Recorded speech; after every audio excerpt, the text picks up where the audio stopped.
Gabby Staten Island with my co-host Notsodog, and today we've got Dominic and Caleb again, and our guests Dave and Tony from Budularo. What Now, up? hey, but before we get too far, I want to make sure. How do you pronounce your company name?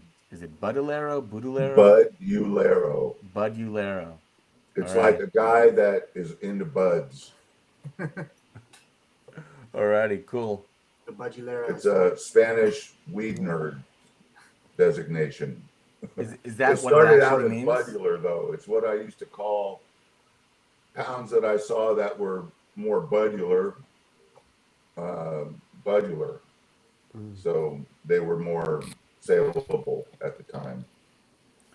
Well, we're back today with Dominic and Caleb, and we're doing the research paper for people and their plants. That's what it's called, correct, Dominic?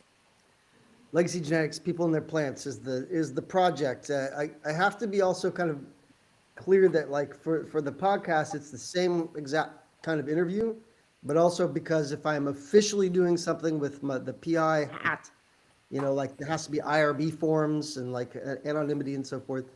This produces the same thing, but basically it's I'm on your podcast, I'm a guest on your podcast, and we get to do it in public. Which And was skip all the your, formalities. your request. Yeah, totally. So, Okay. Well, one thing that's funny about that, Dominic, and I'm sure Caleb told you, was you had asked Dave and Tony to do this a while ago, and you gave them a stack of paperwork, and they were like, "Oh yeah, never even looked through that stuff." yeah, yeah, yeah. So That is I did. I just didn't know what it was. And you know how did you get so many emails coming through? It's like I try to keep up with my kids' emails so I know what's going on at school. Yeah, no, I get it. you get a lot of those. And I'm not the best at reading emails completely. I will admit. I feel so bad for my kids sometimes. If they're tardy to a class, I get a text, which would have really sucked when I was their age. Yeah, that would have been terrible. yeah. It's the school district is on it. Well, before we get started, I wanted to say that I had just met Dave recently, and I had heard about you, I'd say almost a year ago, from Kevin Jodry, and he was talking about how much he loved what you guys were doing, and I've been lurking in the background following you guys, and one thing that I want to say right from the beginning that I love about what you're doing is, everyone right now seems to be chasing, the candy strains, and particularly in California, we're all, or many people are just doing all the same thing. And the fact that you guys were saying, look, I don't care what people think the market is doing. We are going to grow what we love, what we believe in. I think it's pretty amazing. And I don't even think I'm doing a good enough job explaining why I respect you so much for just saying, hey, you know what? We're going to create our own market. We're going to do what we think is best. And it's just super unique in our industry for people to just not follow. You guys are being leaders. And so I just wanted to tell you how much I appreciate what you guys are doing today. Thanks. And, so being that this is Dominic and Caleb's thing, Notsodog and I will try to stay in the background and just ask some questions. I'm just honored that I get to be a part of this study with Dominic and Caleb. So with that, let's let it go. And Dominic, take it away. It's a couple things. One is that ultimately what this is, because it's more than a one-on-one, is a focus group interview, which means that Notsodog and Gabby, like, you're just as eligible as me and Caleb to ask questions, because what we're doing here is not that complicated. We're asking about like your life history and where you went with your plants, and how your plants came to you and where they might have gone. So let me just kind of like put that out there, and that is another kind of interview that has a lot of advantages, especially amongst like I have not met Tony and Dave before today, and so like people who actually have and know them, I think, like you're going to be able to ask better questions. That's always going to be the case. Second thing, you mentioned Kevin Joe Dream. I was just at his place last weekend. I've had his Port Royal t-shirt for like 10 years now.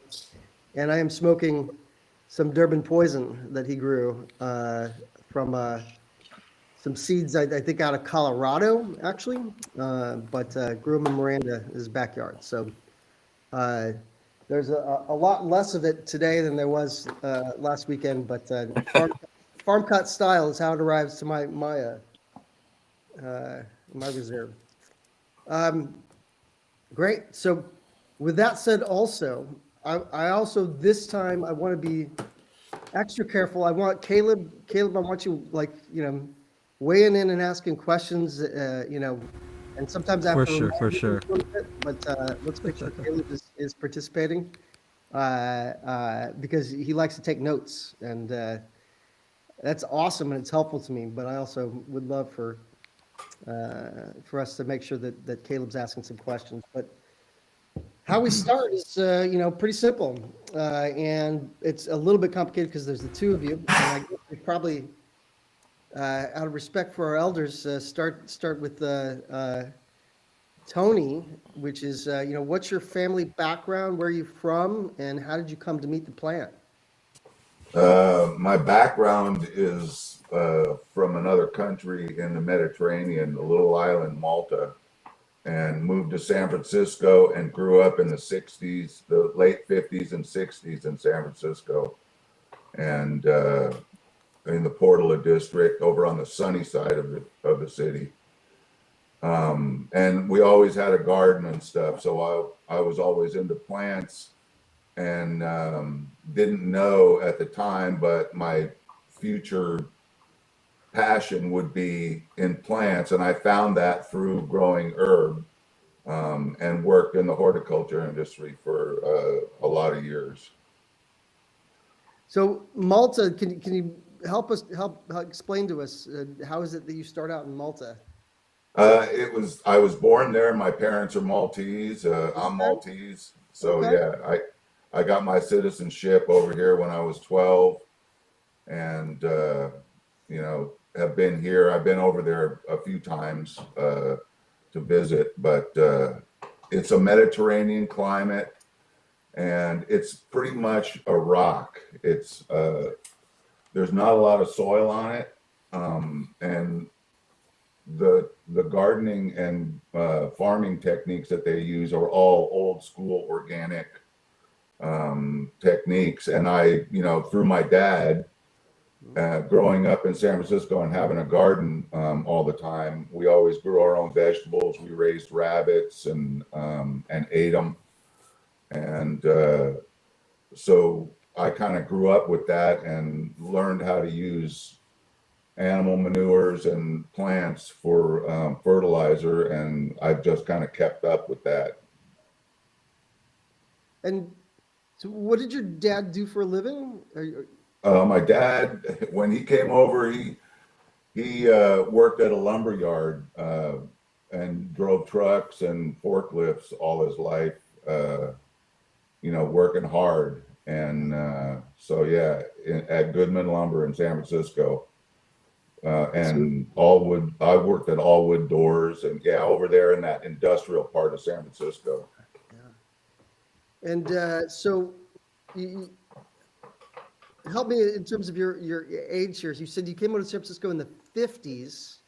Right, late 50s. I was 4 years old. Okay.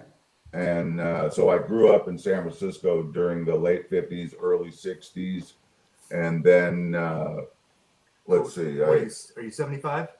72. Okay. And I went to school at Sacred Heart right in downtown San Francisco and at high school. And so in 67, I was a freshman, and all of that was going on in the city at that time. I was kind of right in the middle of it.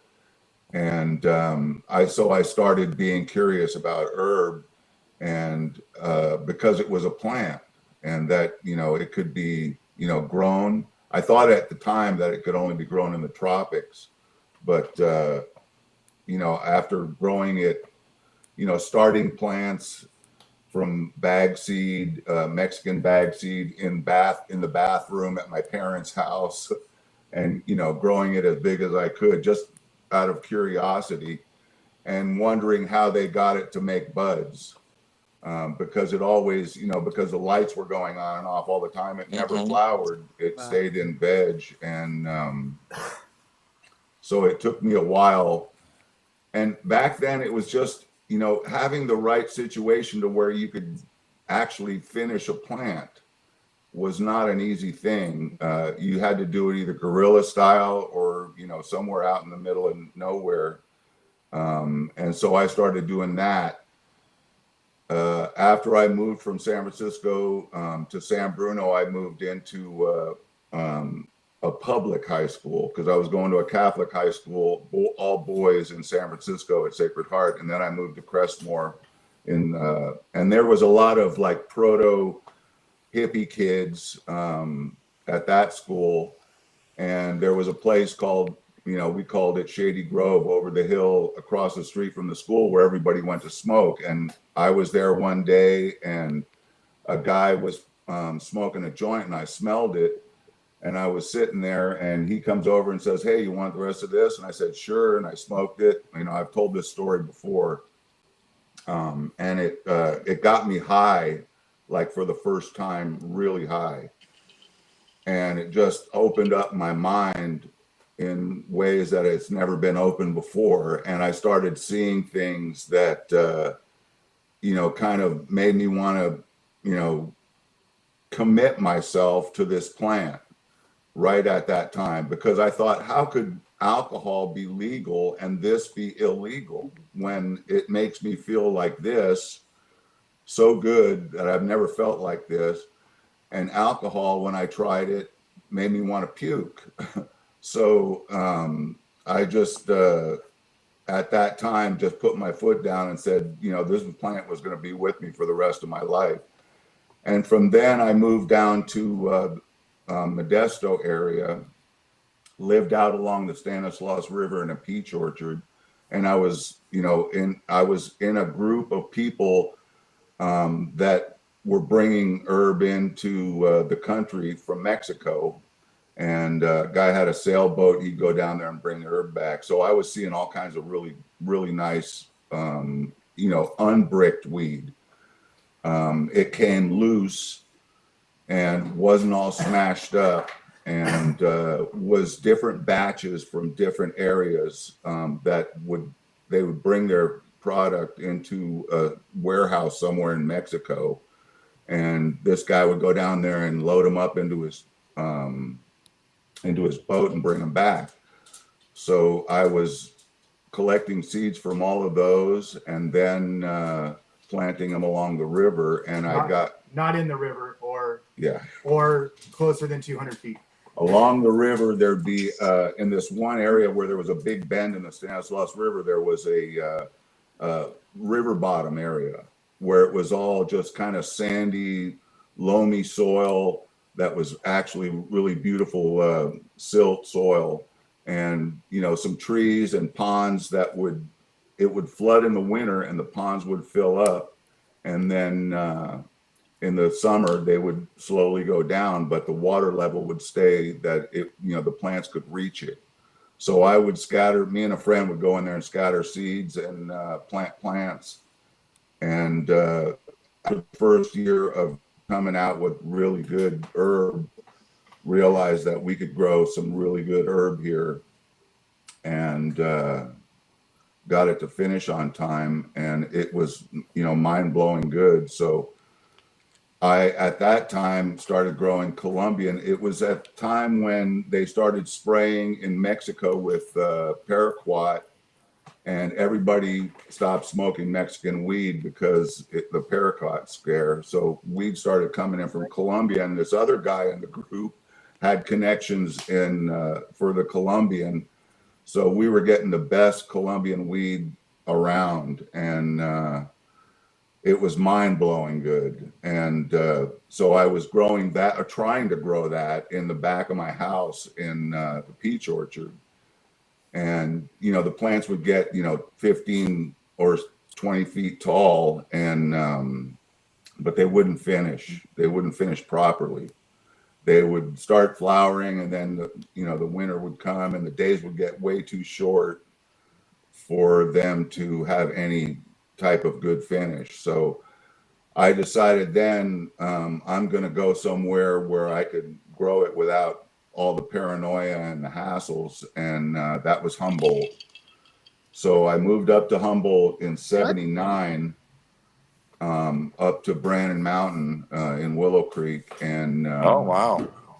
yeah, was up there, and I had a patch. The first year I grew sativa seeds that I had brought up Michoacan from when I was down in Riverbank, and they, finished, but they didn't finish really well, and I got a late start, and they were first year holes, so I didn't get a whole lot of much more than a stash. But the next year, a guy from a neighbor of mine came down and gave me some seeds and said, a friend of mine went to Afghanistan and he brought these seeds back. He goes, you should try them out. They're probably going to be really good. So I grew them out, and they were absolutely beautiful plants, 4 to 5 feet tall, just beautiful golf ball sized nuggets on them. And it smelled really skunky, and it tasted exactly like the black Afghani hash that was coming out of Afghanistan at that time, that I, had the opportunity to sample a lot of times, and I loved. And I used to say, why did they make it into hash when they could smoke it as bud and it was this good? Not knowing, the climate and all that of Afghanistan. But anyway, the herb got me into studying the weather, climates, geography. I mean, it opened up a whole new world to me from when I was young, and zeroing in on those climates and how they, the plants grew in those climates, and when they finished in those climates and the differences. So after the Afghani plants that I grew, I knew that, they finished on time. They were absolutely beautiful. By the end of September, middle of October, they were done. And I thought this is where everything was going to go. It was all going to be Afghani. So I was always making a lot of crosses, trying to, back in Modesto or in Riverbank, we were always trying to cross them with Mexican to try and shorten the flowering time. But this Afghani was like a whole new thing that was going to be able to really shorten the flowering time. So started making crosses with Afghanis and Pakistani plants that I was getting, and growing a lot of those then. And after that, Okay. I was living in Laytonville, and a lot of growers that were out on Spy Rock, I was trimming for them. So I was getting a lot of seeds from them, and there were a lot of good crosses there too. So yeah, then I had to move back down to the Bay Area and go to work, and I grew in Saratoga, I grew in Los Gatos, I grew in Campbell in my backyard, and was always trying to get those plants. But I always, on the side, I always grew long flowering plants because I really like the high on them. So I've always wanted to continue growing long flowering plants for the effects. The effects to me were more profound, more long lasting, more effective for me, in the long flowering plants. I just thought they were a better quality. I love Afghani, and I love all the indicas and the crosses, but they're just different. And I've always said it's all good. It's just different. Depending on what you want at the time. If you're going to be sitting around watching a movie or something like that and relaxing on the couch, you want something that's going to kick you back and put your feet up. But even the sativas are good at that. I find now that I'm older and I'm sitting outside watching the birds, and I'm a cancer patient. I've learned that there's a lot of, there's a lot of generalizations about long flowering plants, that they're going to make you give you anxiety. They're going to make you nervous and speed you up. And it's not always like that. A lot of them take you to a level where you're just, feeling really good. And like the pearls is one of those that it gives you energy, but it also just makes you feel real good, whether you're sitting around or you're working or doing whatever. Yeah. Sorry. I go running on. It's I have so early many in the morning questions, but for I'm just me. letting you I've been talk. taking a gram of RSO every night, so Yeah. my head's still pretty No, spinning. I don't want to okay. jump. I have, Sorry, I Let's was let Dominic rambling. ask a question first, and then not so. I have a bunch as well. And I just want to say that, part of what we want to be able to do is kind of identify approximately when things happen. So like, I have like so many follow-up questions that are about when things happened. And then I'm Okay. going to have follow-up questions about kind of like your social contexts. So like, you're moving through the state, but like, you're shifting from Catholic school to private school, San Francisco to Modesto. The set and setting of when you first met the plant, which I think that was your description of meeting this guy in '67 that says you want to finish the joints. No, that was actually in '68. '68. Okay. In But you were '68, I growing moved to up in San Bruno from Francisco. San Francisco. Yeah. And you were surrounded by like counterculture stuff going on, right? Right. Like, and you're a high school student though at a Catholic school. Right. So my question to you is like, you don't like get into this by like, oh, you're hanging out with people listening to the Grateful Dead. You're getting into it from like kind of a different angle culturally. And I'm really curious about like that encounter. Like, how did you kind of realize that like, oh, maybe there's a bunch of people who love weed and they're the hippies pretty much. And like, maybe I'm going to be a version of that. Well, I remember going to Catholic school in grade school, and the nuns holding up a poster with the pictures of, weed and joints and LSD and all that stuff, and talking to us about it and thinking, it sounded kind of fishy what she was saying. And, so it sparked an interest in me rather than going, wow, this is dangerous. I better not go near it. It made me curious. And so, I was curious when I went in as a freshman into high school in San Francisco in '67, and it was all getting blown out. It was on Time magazine and, all that stuff. It was getting a lot of publicity. So I was always curious, and I had opportunities to take a hit here and to take a hit there, and never felt anything from it, and was kind of, cautious at first. So that's why I'd only take a hit or two. Yeah. And it was always just regular Mexican bag weed. It wasn't the best. And so when that guy, gave me that second half of the joint, it was probably because he was so high he couldn't finish it. And he was going back. What's that? He had really good weed. Basically, what? He had really good weed relative to what it was. Yes. You Yes. to. This was not brick weed. This was something really good. So it was the first time that I finished that joint, half a joint, and I was like really, really high for the first time. And I thought, this is great. This is like, I want this. This is going to be with me forever. And so after that, I really made an effort to score more. And my girlfriend at the time knew a guy that had, weed. So I would buy $8 lids from him, Mexican brick weed, and I'd smoke it, and it would be okay and all that, but it wasn't taking me where that one took me. So I've always kind of been in the pursuit of something like that.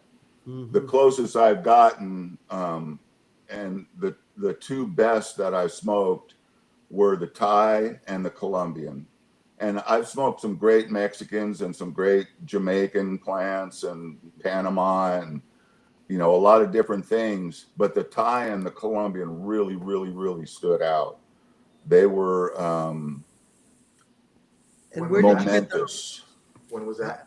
How did you find those, and when was that? And Caleb, Uh, jump into The Thai weed was in like 1972 and or one or two, and I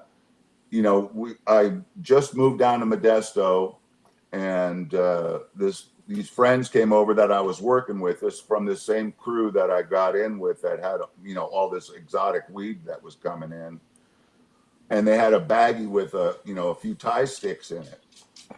And we were looking at him going, wow, what is this? And he said it was $8 a stick. And we were like, what? That's crazy. $8. That's outrageous for a stick that long that had like 3, or 4 little pinners on it. So anyway, I took it apart with 6 people sitting on a couch, and I took it apart and dissected it. I was looking at it real close, and rolled a joint out of it. And this was the first time I'd smoked Thai weed, and rolled a thinnest little pinner out of it, and everything went in, broken up stems, leaves, everything. And it looked a lot like the stuff that I'm smoking here now, the pearls. It was not buds. It was tufts of little collections of little flowers, and lots of stem and leaf. And anyway, I took it apart, I found a male flower, I found a seed, and I always remembered that this weed was a Hermie, and it was really good. And so anyway, after that, then the Colombian was in like 74, 75. When the really good gold Colombian started coming in. And this friend had connections in Miami, and this first pound that I got was like, it was like unlike any other kind of weed I ever had. I bought a whole pound of it, and I was going to sell some of it, but I didn't. It was so good that I didn't want to part with any of it. I smoked it with a lot of people, but it was the kind of weed where, again, you roll a pinner of it, and the first hit, you felt it. The second hit, you were really high. And you could feel it when you took a hit expanding in your lungs and going out from your lungs down into your extremities, like you shot it up or something. That's kind of what it felt like. I've never shot anything like that up, but I would imagine that if you could shoot up weed, this is what it would feel like, because it was really fast and it was really energetic, and like you were hit by lightning almost. And, I get that way with the pearls. It's like, it's not like lightning, but it's like a flush, almost flush. When you get lightheaded and you feel like you're going to pass out. You're getting rushes. It's this gentle wave that literally comes up and over you, and then you're like, whoa. It feels like you're floating. And this put you on a magic carpet, I used to think. It was like a magic carpet ride, up and down, flying along, and music went really good with it. I had a Macintosh amp, and I'd turn it up, and I had big column speakers, and I'd blow out all kinds of great music and just sit there after work and enjoy every minute of it. Can I say something real fast? What's that? I just want to interject something real fast. These stories you're telling are so classic in the sense of well, first of all, I want to, point out the obvious is that Tony is a real OG. And, Notsodog and I, and probably Dave get called OGs every now and again, and I kind of like I'm not the OG because I remember hearing stories from real OGs like you and like we're hearing right now. But what I love is how we're always telling stories about back in the day, the weed was so much better. People are always like, oh, like when you talk to OGs, when people like me and Francis talk to OGs, they say, oh, the Colombian gold and the Acapulco red. And it's just like this, the Acapulco gold, this was so much better than the herb that we have today. And, for younger people today, we're having the same conversation about like the chems and the sours. That's our, Colombian and Acapulco gold. Like to us, that's the reference material that we have. I got to tell you that I'm really upset that I didn't get a chance to go to the dispensary and buy some of your herb before this show because you're making my mouth water and my mind is just like thinking about those pearls. To be honest with you, I've never experienced cannabis that made me feel that way. And Notsodog has talked in the past about how in the past I wasn't a fan of sativa and haze. And I think now that I'm older and also it just doesn't exist anymore. Like besides for you guys, it's so hard to find it. I don't know anyone that's growing the herb that you guys grow. So I It's haven't hard wanted to to, find. I haven't wanted to interrupt. I have so many go ahead. questions exploding out of me, dude. Let So, Francis ask some questions because he's gonna one explode. thing I'll just make one super quick comment before I get to the questions. I also went to Catholic school, and my seventh grade math teacher was a nun from Malta. Oh And shit. I'm dead serious. Oh man, and she was intent. It was like her mission from God was to teach me mathematics, dude. And she was really strict. And she had this I mean, for people that don't know, Malta is like a small rocky island in the center of the Mediterranean, you know. But it's rare to meet people that come from Malta, so that's pretty cool because there's not that many people there. Um, Other than what Gabby said, I think your story is pretty classic, especially about like starting to grow weed and then not being able to flower it and trying to find strains that would finish. But the thing that I'm really curious about that you said you moved to Willow Creek. Okay.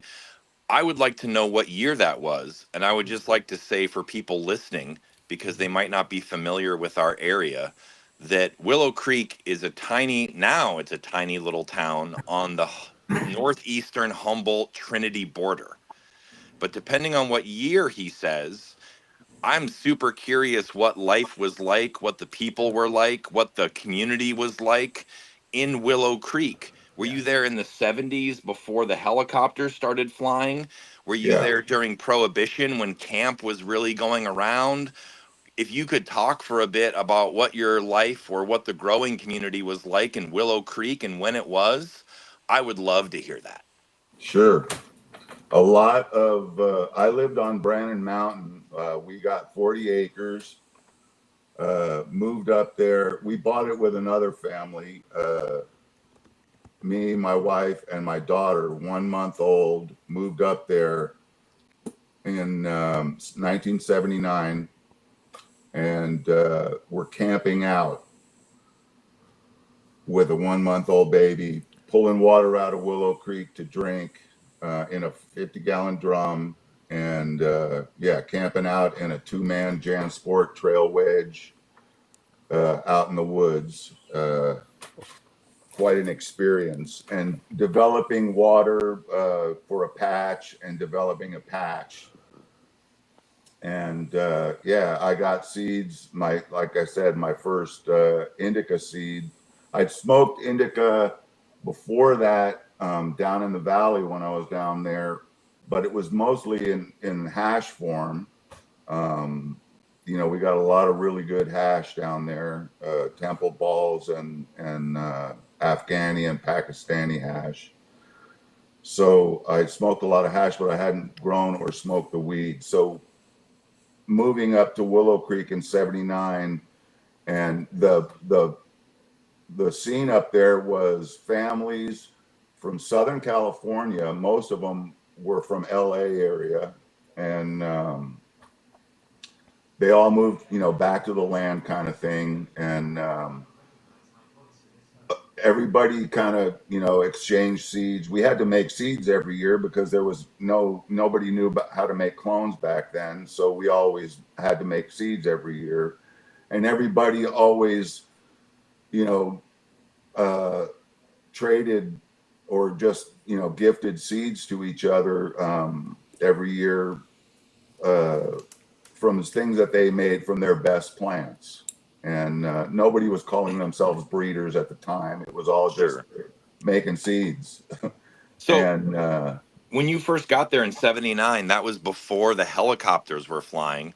yeah, How? in 80 or 81, I think, is when Reagan Yeah. came in and started doing the helicopters, and Nixon was president. And that's when I moved down to Laytonville, and then eventually back down to the Bay Area because I didn't want to be in any part of the helicopter stuff. So when you first moved there before the helicopters in Willow Creek, were people, since nobody was hunting for it, were you growing in the full sun? Were you, No, was it, no, you no. were still growing in the bushes and like in the Yeah, manzanitas? my patch, I cut trees halfway so that, it would let the sun in, but there would still be brush down around them so that it wouldn't be visible from the air, or as visible from the air. We were always afraid of being spotted. Even The before camp paranoia was began. super thick.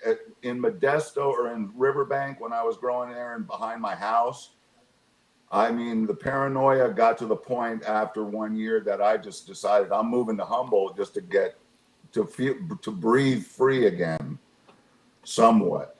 Did And Willow Creek feel like you were living on the frontier a little bit? yeah, Like just yeah. because I it's, mean, Garberville was getting all the attention. mm-hmm. Garberville was on Time Magazine front page, and that's where all the noise was coming from. So that's Right. why I decided to go to Willow Creek. And people don't realize this. Garberville is in far southern Humboldt.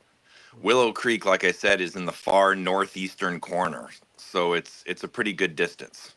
Yeah, it's not all the way north. It's, I mean, it's not, up by the Klamath. Orleans, I knew a lot of Yes. people in Orleans. It's south of Orleans, south of Hoopa. South of Black Bear. One thing I want to bring up about that area back then is I was working for the Forest Service and fighting fires. Okay. And I had guys on my crew that were from the reservation, Karoks and Yurok and Hoopa Indians. And they were bringing some of the best indica weed or cross that I ever smoked, which was the Purple Kush back at the time. That was coming from Denny. And they even had T-shirts that said Purple Kush and had a picture of the Hoopa Valley with buds on it back at the time, which was, nobody had shirts like that. Right, late '70s. Yeah, late '70s, and that's when the indica really, came into Humboldt. It seems like in the late '70s. What you yeah, made me it was realize? an interesting time. It was a great time. It was mellow as far as, nobody that I knew was growing huge. It was mostly people growing for their smoke and for their friends. And, it was all good. It was humble. What made you move to Laytonville again? And then did you have some friends there or something? And then if Reagan you don't mind. And land problems, we realized or found out that, the 40 acres that we bought and thought was going to be able to split, it had a county road going right through it. It had water going all the way down it. And we thought we'd be able to split it between two families, but we found out what zoning was. We were young and innocent at the time and didn't know what zoning was. and it's zoned TPZ, which means you can only Yeah. have one building permit. Sure. The people that we bought with, they had an inheritance, so they had gotten a building permit and built a house. And when we went to get our building permit, found out we couldn't get one. So we ended up selling out to them and moving down to Laytonville. What roughly part of Laytonville did you end up at? 10 Mile Creek. I was 10 Mile living Creek. out. Yeah, I had to have a vehicle on one side of the creek. Oh yeah. And a vehicle on the other side of the creek, and you had to wade your way across to get to for the people footbridge. for people that don't know, just real quick that are listening, 10 Mile Creek, it's still this way to some degree. When it flows seasonally big and there's a bridge that goes across it. So if you live on the other side of the creek, the only way to get to it was generally like a walking bridge. And so people would park their cars on the one side of the creek and walk over, and then they would have vehicles for the other side. And But I've been on that bridge when the water was up to here, carrying my daughter on my shoulders to make it across to the other side. But people like that because it made it hard, like especially in wintertime when indoors got bigger. Cops are lazy generally, and they did not want to deal with that. So a lot of times in the wintertime, when like 25 years after this, when I'm there, people were blowing it up, so to speak, because they didn't fear the cops, because the cops, if they couldn't drive there, they didn't want to park and get out and go hike in to bust something. Right. I knew guys up in Trinity that had like quads on snowmo tracks to get to their indoor grows. Yeah, sure. Like to even detect that in the wintertime is difficult. And so, and you mentioned Spy Rock.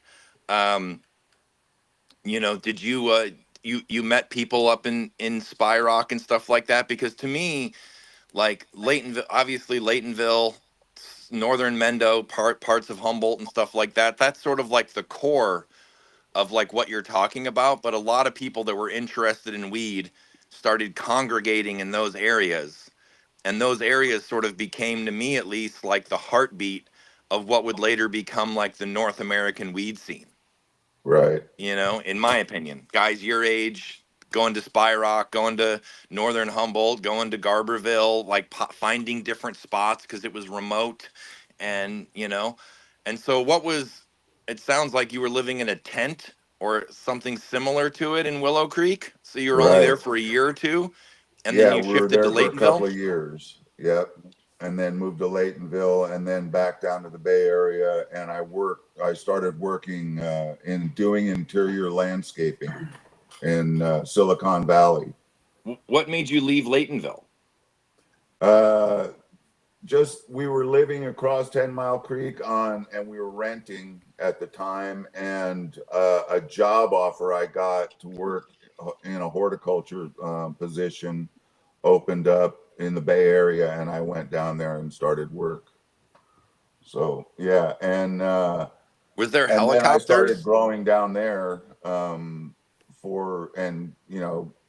distributing to people in Silicon Valley right when the whole Silicon Valley thing was in the early 80s.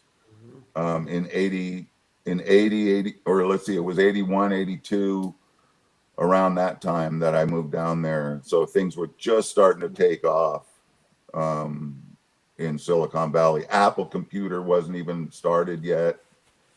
And It was still in a garage. Right.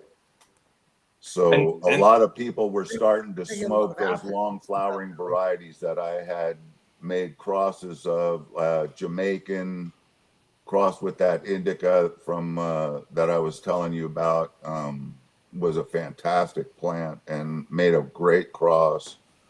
It didn't finish till November, but it finished good down in the Bay Area, and I got some really great smoke out of that.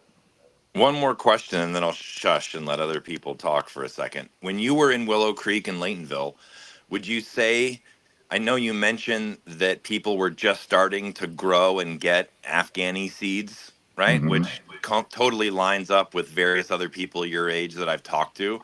Would you say that when you were up there, that primarily people were growing like sativas that had been blended together, and they were just starting to add in Afghans to try to shorten the flowering time and get them to finish in Willow Creek and Laytonville. Yes, yes, So did they and know two, that? Did a they know that lot the of the Afghanis finish faster? Yes. Yes. yeah, a lot of the Mexicans, I believe, a lot of the Mexicans, which I have, the leaves of here that show a little bit of width. Dude, so this is, I don't think anybody's ever seen this outside of his rooms. This is super epic, old school, original Grateful Dead poster Blues for Allah. that Yeah. you mounted on what kind of, Barnwood that I had out in the farm that I was living on. and then these leaves up here are which leaves? From leaves from plants that I was growing in my patch in down in Riverbank. Some of the Colombian, right? Yeah, there's Colombian, Yes. Thai, and 3 different Mexicans down here. Dude, these leaves are like 40 years old. That's amazing. Wow. Because I mean, my thing about it is like I feel like most people in there, like most, like you call them breeders now, but most people trying to grow weed back in the day, it really ties into what you were talking about growing it in the Bay before you move north, which is how do we get stuff that finishes? Right. Because if you're importing Colombian and Thai and Panama and this type of stuff, and you start to grow it, all of a sudden you're into November, December, and it's not done. Right. And But so there was Mexicans, and the Mexicans, like Oaxacan, Michoacan, and Guerrero, and you could tell that some of these are crosses. So not all long flowering varieties were pure. I mean, they were crossed with other, there's no way to tell what went on before the seeds that you planted out of that bag, what they've been through to get to that point. So I believe that there was crosses being made, years before me. I mean, you call me an OG, but there's OGs from before me, so I just happened to be in the right place at the right time and meet the right people to come across a lot of the right things and have the right frame of mind and attitude to carry it on for 57 years and still be on that search for what I found or what I tried 57 years before that lit that flame in me. So the pearls, you talk about the weed back in the day being the great stuff and everybody looks back and says, I'm one of those guys that says, yeah, the stuff that was back then was magical and outrageously incredibly good, but there's just as good now as there was back then, I believe. So the pearls is my attempt at finding, and I think I found what I smoked back then as far as the quality and the quality of the experience.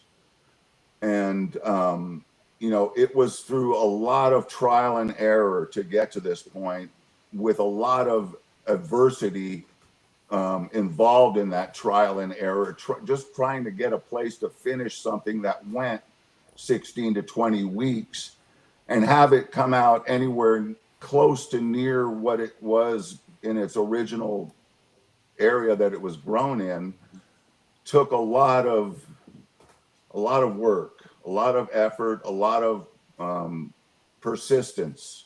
It's like you've got to keep bashing your head against that wall until you break through it, kind of thing. And so I believe that there's just as good a weed now as there was back in the day. You just got to be able to grow it out. And my thing was, because I smoked that Thai stick back then and I took it apart and I dissected it and I looked at it real close, I lost my fear of Hermes, for one thing. I lost my, from the Colombian, I learned it was the most seeded weed I ever smoked, the Colombian. But it was also some of the best weed I ever smoked. So I learned not to fear seeded weed. Seeded weed, to me, is the strongest I have ever smoked. So even the pearls will throw out a Hermie. It's kind of a monoecious plant. So it'll throw out a Hermie every once in a while and, put out a few seeds. That's okay. Seeded weed doesn't scare me. So, airy, floofy weed doesn't scare me either. I'm willing to go out there to find that in non-conventional looking herb. Everybody's going for big, fat, hard donkey dick tops. I don't care if it does have donkey dicks or if it doesn't. I'm still going to finish it, and I'm going to try and find out what it has besides just looks. It's funny because I don't know if you've heard, but people don't like the big donkey dicks anymore. Oh, right. Yeah. Now the big complaint is that I get when people see flower is, oh, that weed is too dense. Huh. Those buds are too big, and I'm like, what are you talking about? Like, are you saying that the plant was just too happy because it produced buds that were too big and too thick, and it's just like, and then they're like, well, that indoor, it looks like depths because it's so big. It's just like, oh my! So either the depths look like indoor, and that's a problem, or the other way around. It's like I It's don't like know how we're ever supposed what to I keep up. think. What I think it is you got to throw out names and you got to throw out looks. You can't go by names and looks. That's not going to give you any clue as to what is in that seed. It all looks the same in a joint. Right. And I think Until you smoke it, until you finish it properly and are smoking it and getting off on it, you don't know what it has. You can't tell by looking at a plant, or like I see a lot of people posting pictures of plants with really thin leaves or, really open bud structure. That's great, but that doesn't determine whether it's going to be good or not. One thing I think I should say about doesn't matter about Herms that I throw out there all the time is I feel like it's important to think about like what the plant wants out of life. And what the plant wants out of life is it wants to seed and make a new generation of a plant. Like we're essentially, like when we grow seedless, we're essentially tricking it. And as he was saying just a minute ago, since everybody of his generation grew up on seeded weed, it wasn't really until the 80s and 90s and prohibition that people really started caring deeply about seedless and saw Herms as a negative trait and it's something to be completely eliminated. And I have had this long suspicion that Herms exist deeply because it was a really successful biological process by which plants could make seed if a male wasn't around. And it might also be linked to a bunch of other traits within the plant that we find enjoyable. So just completely breeding it out of there, it might not be 100% positive results. You could end up with worse weed. I'm not scared at all of Herms if the smoke is good. It really doesn't bother me, Right. And you got to finish it to know if the smoke is good. Yeah. So it's like people throw out, you got to take that leap of faith. Throw the baby out with the bathwater or whatever, but it's and I do there's a I don't know. When you were talking about it in the sense, one of the things that made me think is that I feel like every 5 or 10 years weed sort of reinvents itself. And so different generations of smokers, they're almost like a time capsule of what was common when they got into it. But fast forward a decade and that might be rare. Like by the time that I was smoking, it was all Mexican. You got to smoke in an era where it was Panamanian and Colombian, and you even knew regions in Mexico where I might have been coming from, and you were getting Thai. And like I said, I was lucky to, a lot of things went my way, and I went with it instead of running away from it. The crowd I was with, that was how I was exposed to the things that I was exposed to. And I pursued that. I didn't just bump into these things. I pursued the knowledge and the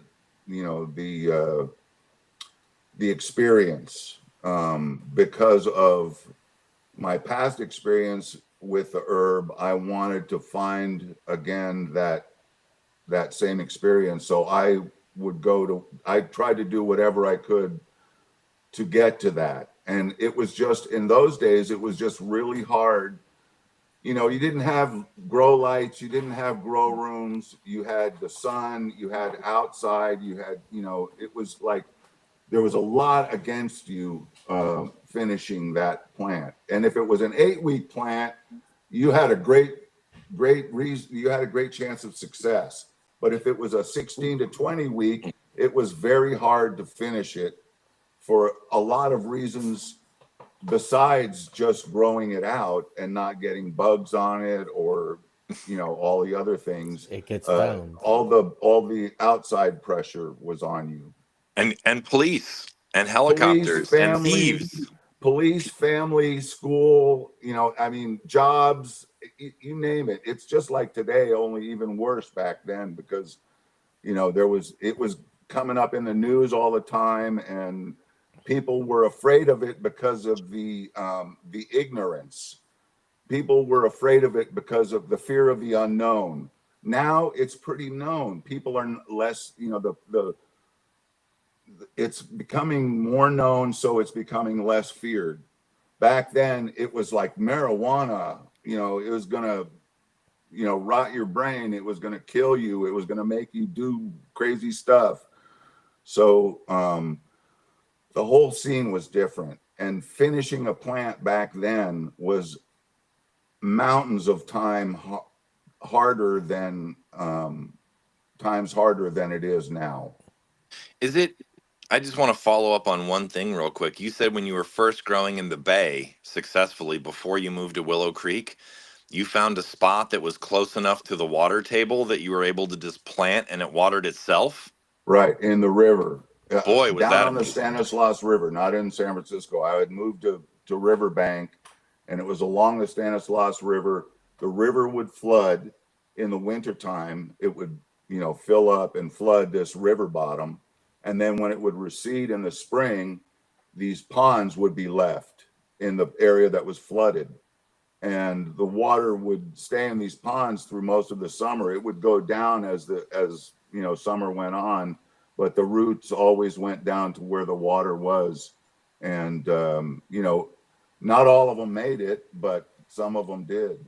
That's amazing, because my experiences with Gorilla before 215 was obviously developing water and getting it to your plants was a giant part of the movie. You know, figuring out where the water is, figuring out how to get it to where your patch might be. So being able to just pull it. Back then we didn't have huge patches. Sure. You know, it was for stash mostly. If you got a good stash for a year's worth of stash, I mean, that was my main thing. I couldn't afford weed, especially the good stuff. It was, you know, $300 to $500 a pound. I remember seeing an ounce in 1976 of Kona Gold that was $300.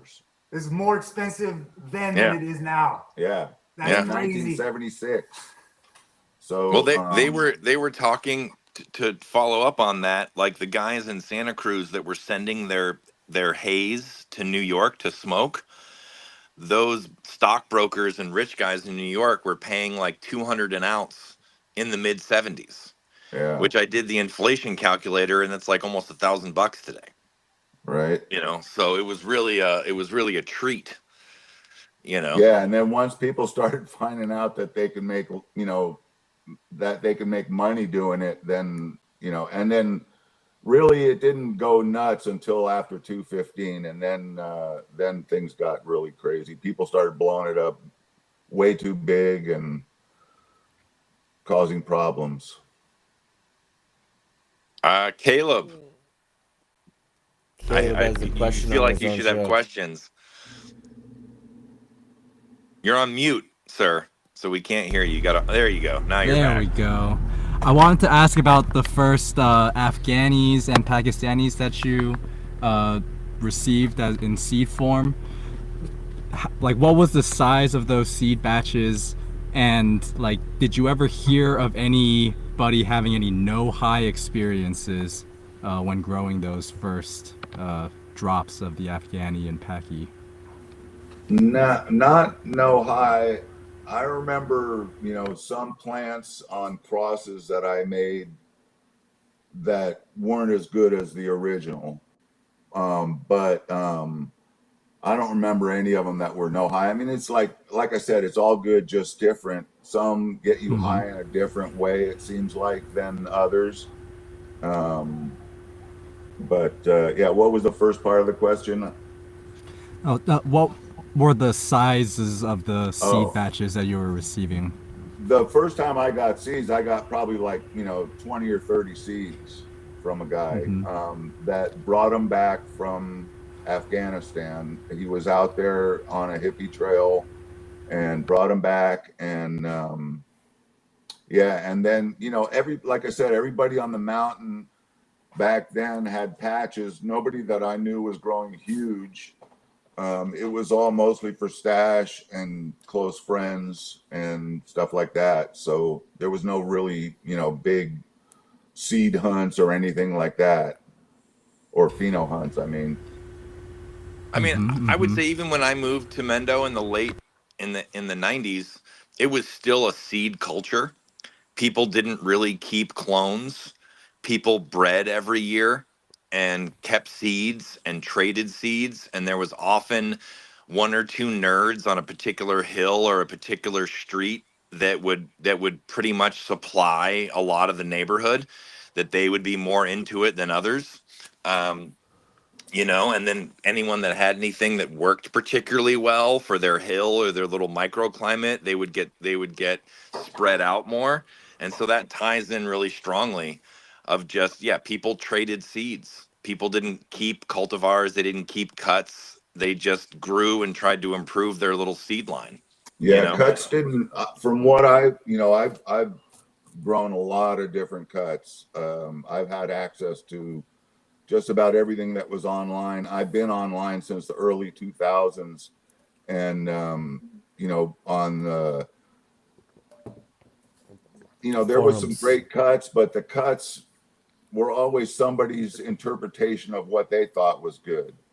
So I've always believed that seeds are if you find a line that you like and you follow it and you keep you're persistent with it, and you make crosses with that line that forward it, that you're going to find eventually something that's really good, that is more your cup of tea than a cut that you might get through the mail.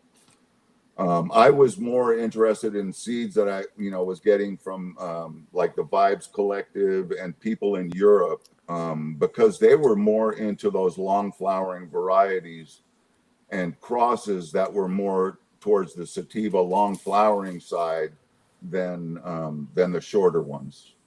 Could you speak for a minute? Because I didn't experience this growing up, but like you mentioned, you grew, you smoked different things from Mexico and different things from Thailand and Colombia.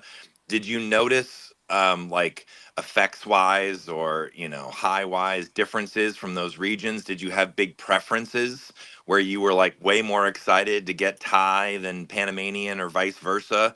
It was exciting when Thai sticks came around and you had access to them. Definitely. When was that? But back then When it was was that? like whatever showed up, it was much desired. When was the Thai sticks? When was that? And the Thai sticks? Mhm. The first time I saw Thai sticks was in the early 70s, like 72, maybe 71, 72, something in that area. He always talks about the Colombian too. Yeah, the Colombian was the one that really rocked my boat, because Was it like Colombian gold or? of it. Yeah, it was called Colombian gold.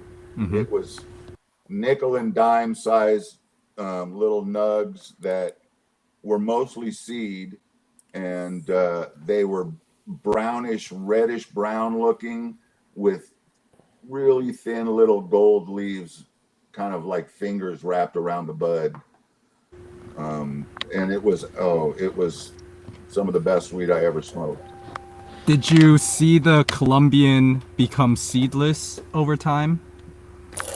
Yeah, I remember seeing some seedless Colombian and seedless Mexican, in the like early 80s, I think I started seeing seedless stuff. I mean, I grew seedless stuff on the river because in a lot of cases, it was just a plant here and a plant there, and the plant was a female, so it never saw any pollen.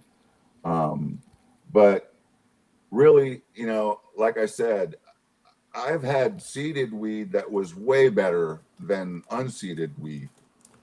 So, you know, whether it's seeded or not is not going to determine how good it is to me. So I have a question on that, and it could go back as far as like when you were young, or it could go back to like right now with what you guys are doing.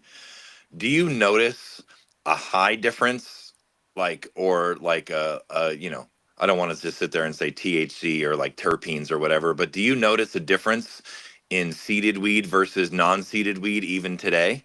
Do you think the plant undergoes changes once it's been pollinated in You how it know, forms? I haven't been growing purposely seeded weed that much. I've grown, you know, like those occasional Hermes that throw us, you know, a few seeds in and it's no, there's no difference. To me, there's no difference whether it has seeds or not. It could be just as good or better with seed as without seed. So you're saying it's just the type of weed you were getting that was seeded naturally was what you remember fondly, not so Right. much that the process of seeding it itself was changing the I was just wondering because, you know, we like there was an era where everyone grew up where all weed was seeded. It just mattered how much. And then Right. we've entered an era where, you know, most seeds are, you know, seeds are either intentional or, you know, occasionally accidental, but essentially removed, you know? Right. It, you know, I think a lot of it has to be, you know, when you're grinding up a fat, hard bud of something that has seeds in it, you're going to get seed fragments in your joint, which make Yeah. it taste like crap. Terrible. Yeah. Yeah. So for that reason, I would not grow indicas with seeds, you know, or indica crosses even with seeds in them because I don't like seeds in my smoke. If they have to be ground with a grinder. And the nice thing about these more open, looser, you know, long flowering sativa plants is seeds aren't a big problem. It's easy to clean, you know, card out a few seeds. I like, you know, rather than using a grinder, I'm, you know, like I used to be an altar boy. So, you know, I used to watch the priest as he break up the host and he'd do the little wine and the whole thing. And it was like a little ceremony. It's like, that's how I do my joints. I like breaking up the weed with my fingers and smelling my fingers and smelling the weed and, you know, taking out the stems and cleaning out the leaves. I don't like to, you know, I'd rather have my weed untrimmed and trim it just before I'm smoking it. And, you know, clean out a few seeds if they're in there and then roll my joint out of it. It's, to me, it's what I call the whole enchilada. You know, from the more you can get into the weed or the herb, you know, if you can grow it, that makes it even more special. If you are taking it apart and breaking it up and rolling it, that makes it more special.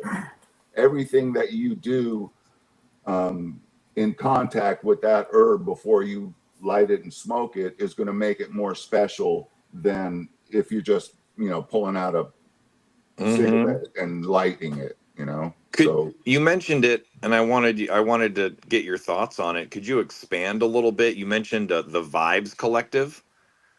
yeah. Like who they were. You don't have to mention, you know, or like what Yeah, they there were. was a group of people worldwide that was called the Vibes Collective, and it was a online forum where you could go online and chat with people that are, you know, in Australia or in Europe or Africa, and you know, they collected seeds and you collected seeds, and you could trade back and forth and, you know, get intel on different things, different plants, and connects. So it Was was this just during a the really internet good era? way to get some good seeds. What's Was that? it during the internet era then? Yeah. Or And yeah, it was okay. around, you know, 2005 to 2010, somewhere in there. Okay. So Yeah, I was and then just- there I was was just- Cannabis World, there was Yeah. Overgrow. Yeah. Now So there's this is later. International Canographics. That This was is a little interesting later. because when those things came out, that was sort of the first time that, like, you know, international people could communicate in real time. Right. You Yeah, know? that was a great thing. I made friends with Charlie Garcia in Oh, wow. Spain. Yeah, and we used to chat a lot and trade seeds. And he's the one that sent me the seeds that of the pearls that I ended up finding the pearls in. He's got So, this. He had this line called Destroyer. That right, is one that's of my. where I found it. It's one of my favorite modern sativa lines. Yeah, it's a great. There's it's a real great, quality in and there. he put a lot of work into that line. Yeah, it's. Him and another guy that started Cannabiogen. I have a lot of respect for him. I love Destroyer. It's really a quality line. It feels like a blast from the past. Yeah, it sure is. I love it too. It's Thai. It's got all my favorite stuff in it: Thai, Mexican, and Colombian. So it's got the right ingredients. I know I'm dominating here, so I apologize. Were you able to, because you came from a culture where everybody saved seeds for the following year to grow, did you end up saving a bunch of that stuff? Did you lose it over time? Accidents, X's, whatever. Did you get to carry any of that forward? I did save a lot of seeds, but a lot of them just got old with time. I had to move around a lot, and jobs and family, and so it was real hard to keep them refrigerated all the time. So they ended up getting really old, and I sent them to a guy. I've sent them to several people that have tried opening, cracking them, but they never had any luck. And then the last guy I sent to is a lab out in New York that was trying to get them to open up, and they'd put out like a little root, and then then die. Yeah, they just didn't have and they would they tried everything, taking the seed coat off, and all kinds of liquid preparations and stuff, but so embryo far as I've heard, rescue they and haven't stuff gotten like any that. luck. What's that? Embryonic rescue and all that type of stuff they tried to do. Right. Yeah, they were trying all that. Do you still have those seeds? No, I sent them off to the last ones I had. I sent off to a guy in New York. When a lot of the West Coast people started fleeing Prohibition in the 80s and going to Holland, and bringing, remnants of stuff they were growing out here back over there, did you and your crew, did you get stuff from over there? Were you involved at all? No, I had seeds. I was growing seeds that I had. So when things got hot and I moved out of Humboldt back down to the Bay Area in the 80s, I was still growing my seeds that I had, and I was still in touch with friends that I had sent seeds to, like those indica seeds that I had got, and they crossed them with one guy crossed them with some Jamaican, and I grew some of that down in the Silicon Valley in Campbell, and I grew some really beautiful plants. Jamaican crossed with that indica it was really good smoke too. So yeah, I just kept growing my own seeds, and I didn't grow. I remember hearing of people that were growing the haze seeds down in the Silicon Valley, and I gotten seeds from them, but I hadn't really started growing those until like later in the 90s. Before I got an opportunity, it was having a place where you could do it and finish them. I didn't want to just plant seeds and have them not finish, because I knew that they were going to take a long time, and they wouldn't finish outdoors. So having a place indoors didn't happen until the 90s, when you started seeing HID lights and You know, and I had finally had a little closet grow room and started growing in there, and then got bigger. So just having a place to do it was hard. Very much so.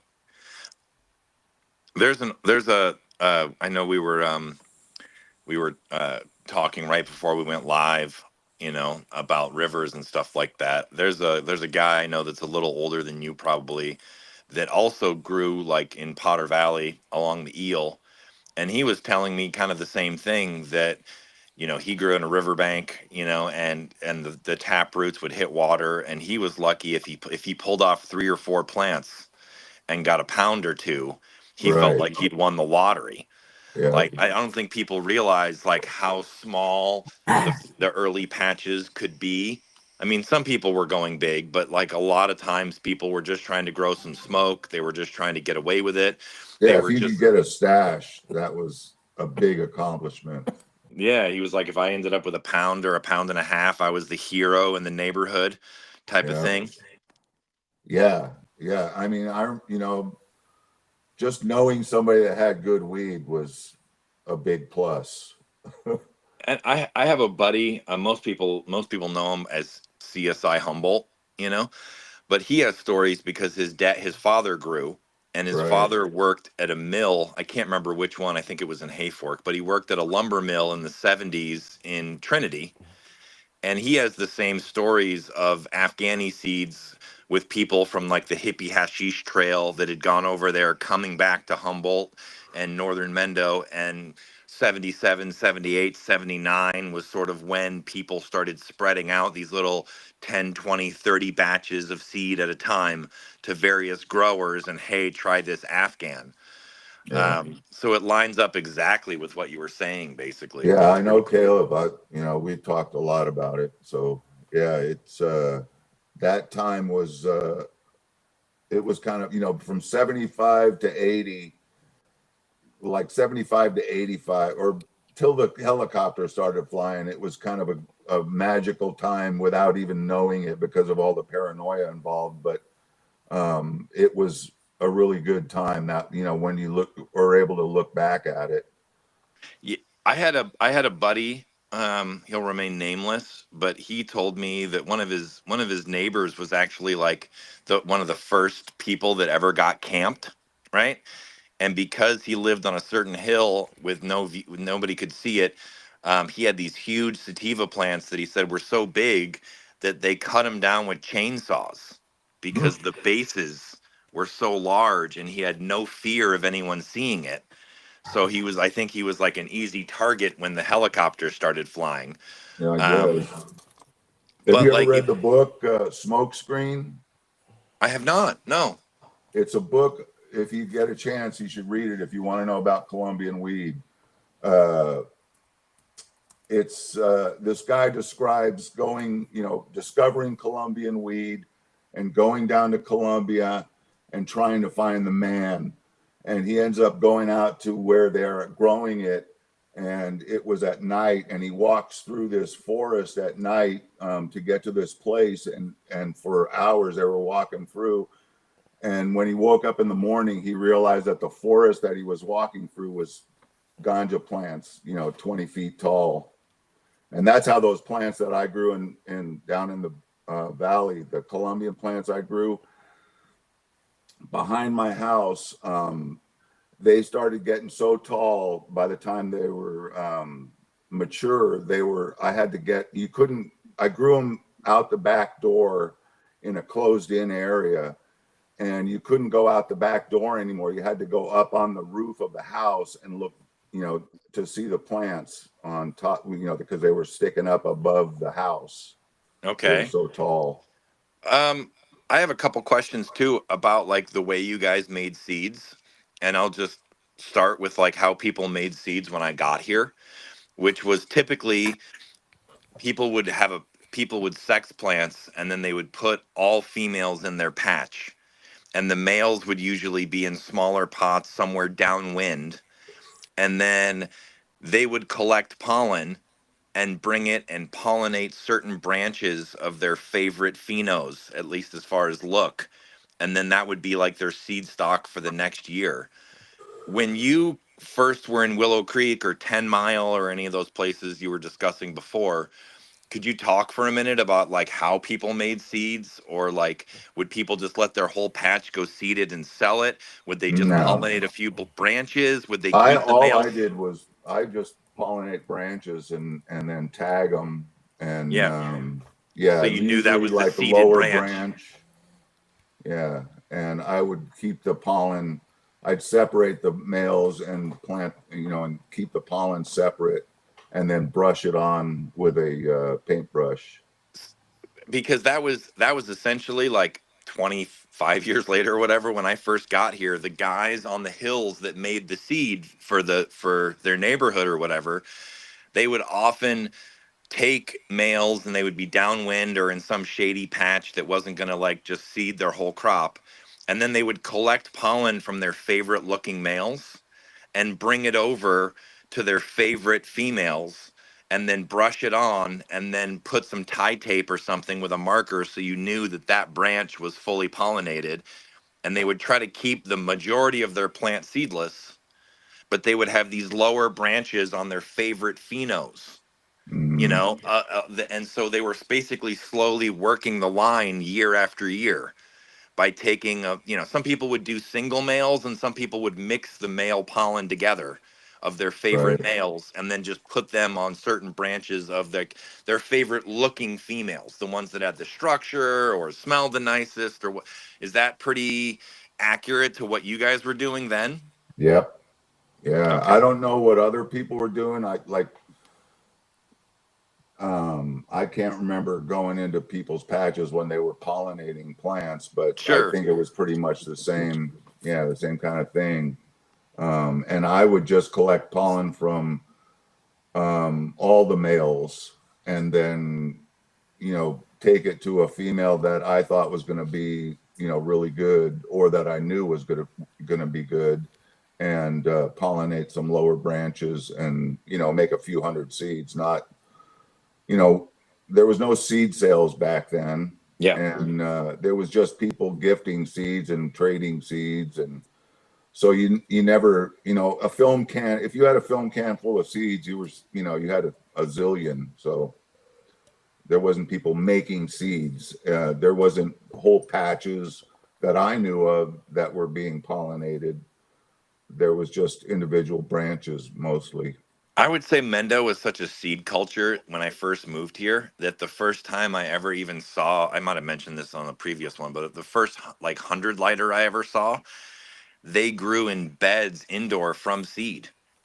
And then they would go in about 10 days into bloom and look for all the males and just chop them off at the base, Mm, because clone culture and making moms and keeping moms hadn't really penetrated yet. It wasn't that era. Everybody grew from seed every year. And right. and so maybe I could throw out something else too.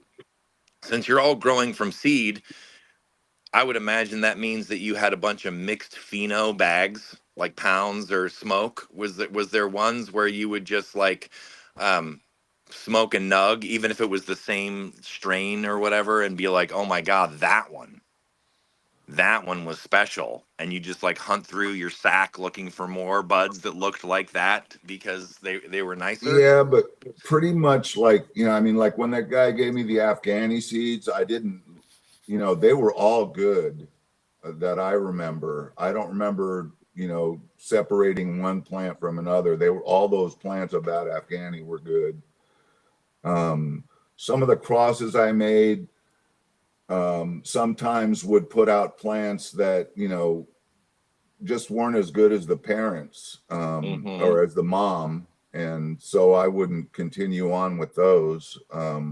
I just eliminate those from the next year's grow, and go with the ones that smoke the best.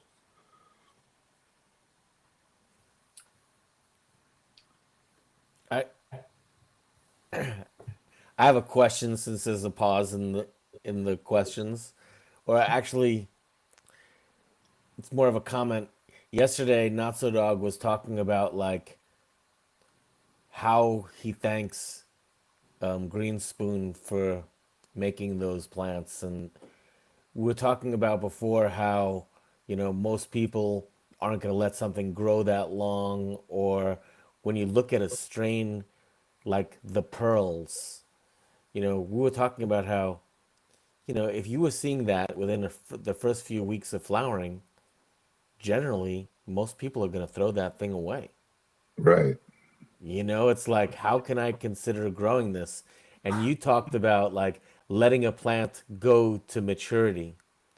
And like you're growing this plant for 20 weeks, and all you're getting is just these, little calyxes. And to If me, it's that. like, how could somebody say, now, so my question is, do you think it was an accident the first time that it went that to maturity? Like somebody left it out there, they were like, well, I'm not going to kill it, but they weren't actually growing with the intent of like looking at this plant saying, this is going to be the one. This is going to be the plant that I'm going to breed with.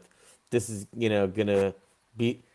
It's just hard to imagine how did we end up with that stuff, and I how had did a it not get hint. thrown away? I Tell me. had hints, from when I first started smoking. I was lucky enough to come across weed that wasn't what weed looks like today. So I didn't have that, preconceived notion, or I didn't know that, or I didn't automatically eliminate everything that wasn't donkey dicks. A lot of people do that. They think, oh, that's swagweed because it's all open and airy and floofy. But yeah, you go through a 16 to 20 week strain growing it, and sometimes during that, from like 10 till 14 to 15 weeks, you're sitting there going, what is this thing doing? It doesn't look like it's doing much. It's just sitting there day after day after day after day. And yeah, I don't think it was an accident when people let things grow out like that. Like farmers in Thailand, they were just growing their weed for their own purpose before Thai sticks got popular. They didn't have any notion of, oh, it has to look like this or it has to look like that. They were just growing it out and finishing it and then smoking it and achieving the required effect for the purpose that they were after, like if it was medicinal or something like that. So that didn't really start until after the 80s when indica was injected into it and donkey dicks really started happening. Or in the 70s too. I mean, I remember growing Mexicans with donkey dicks, and really fat, hard nugs. And that was okay. It was budular.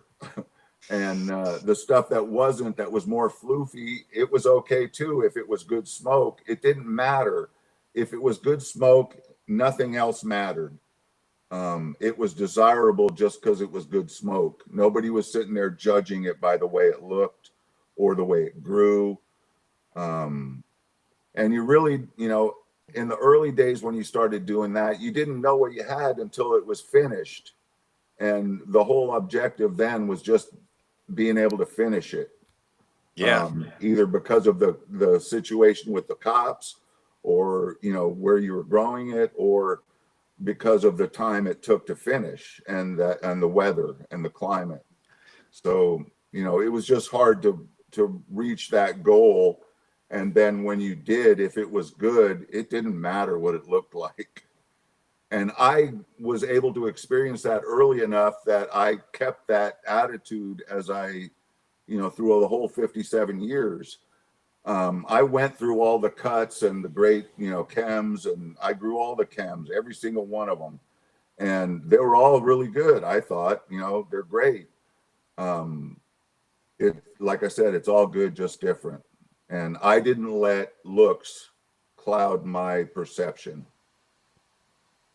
I It mean, was all about the high. I hear you, but I think it's also more than about the looks, right? It's also about the fact that it takes 20 weeks to grow. And Right. even when you have like the right intention in just trying to grow the best cannabis, it's still hard to look at stuff like that and say, that's what I want to grow without knowing, right? Like you had that experience where you smoked stuff like this before and you said, well, maybe it'll come out like that, right? Maybe I'll find that something special. But I'd never seen anything like that. I've never smoked any cannabis that was like that.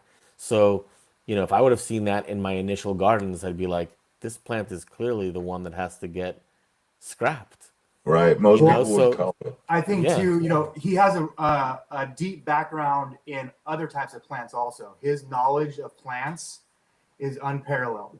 And I think it's because of that also, he's learned the kind of plant patience schedule, right? Like nothing, like things don't always happen fast in nature. Sometimes they do. Sometimes a plant blooms overnight and then it's gone the next morning, but it could have taken 10 years to get to that point. And so he's seen it in nature, and he always says this to me is nature doesn't do things for nothing. It's no accident that those plants do what they do. And so with the pearls, like it's supposed to be that way. And so because he knew it was supposed to be that way, he let it be what it was supposed to be and got rewarded for it. There's a purpose behind the morphology of the plant, I guess. No, I mean that makes a lot of sense. I think weed coming from Colombia or like say like Thai stick, it has to. I mean, I don't say it has to be, but if you're growing a bunch of calyxes and pearls, that's probably a lot less likely to rot in a 70 or 80% humidity, warm climate than some thick donkey dick, as we keep mentioning. That kind of stuff, probably just genetic selection wouldn't have survived in the environment that it was being grown.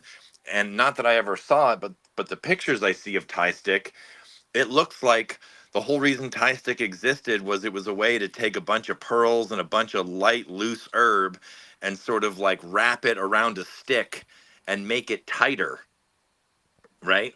So for sale, because it was all this loose, fluffy, small, calyxes and Right. stuff Made like it that. look more attractive. Yeah, because, I mean, Thailand is high humidity. It's not a dry climate. It's not a climate that like is suitable for big, thick, dense flowers. It just rot probably. I was able to grow the pearls in McKinleyville, right, like 2 miles from the coast, Uh-huh. and outdoors. When was And that? it did no PM, no mold. What When year was that? 2023. Yeah, I know. McKinleyville is not the Yeah, not I the was most. here for that summer. My buddy has a place in McKinleyville, and Yeah, it was foggy. There's Mendo, where I live in Mendo. Mendo has a lot more of its climate that's suitable for cannabis. Humboldt, it's more like the southern and the eastern part is a lot easier to deal with, at least as far as outdoor. And the western and northern part, the more you get towards that, the foggier, the wetter, the damper, Right. coming off the ocean. You can get up high, like there's some spots in Honeydew and Petrolia and stuff like that, where if you're like on the right hill, like the fog's kind of beneath you and it's not so bad. But if you're in the wrong valley, you might be locked into fog till 10 or 11 in the morning a lot of days. Yeah. Yeah, I was right on the coast. I mean, 2 miles in from the coast between Arcata and McKinleyville, Mm-hmm. right above the river. And it finished outdoors there. I don't know. It didn't finish as good as it did indoors. Indoors, it grew perfectly. Outdoors, it grew a little more leafy and had a little bit of a different flavor, but conditions matter. I wanted to ask a question that's just you mentioned the Jamaican that you were working with. When did you first encounter Jamaican? Oh, Jamaican was in like the early 70s. Like I would say, man, it's hard to nail down when things came in exactly, but it was around 1974, 75, maybe 73. There was an eradication campaign in Jamaica around shortly after that time as well. The U.S. wasn't just doing it in Mexico. Yeah. You know.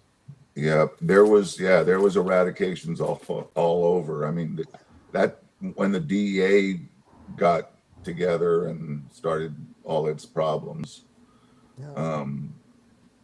Yeah, once Reagan, Nixon is the one that really got it going, the war on drugs, and then it just got worse after that until Carter, and then Carter, it seemed like it was going to be great. The 70s were like the middle 70s were like the best time of my life, I have to say. 76 was a great year, and Carter was president. It seemed like things were going uphill, and then Reagan came and everything went downhill.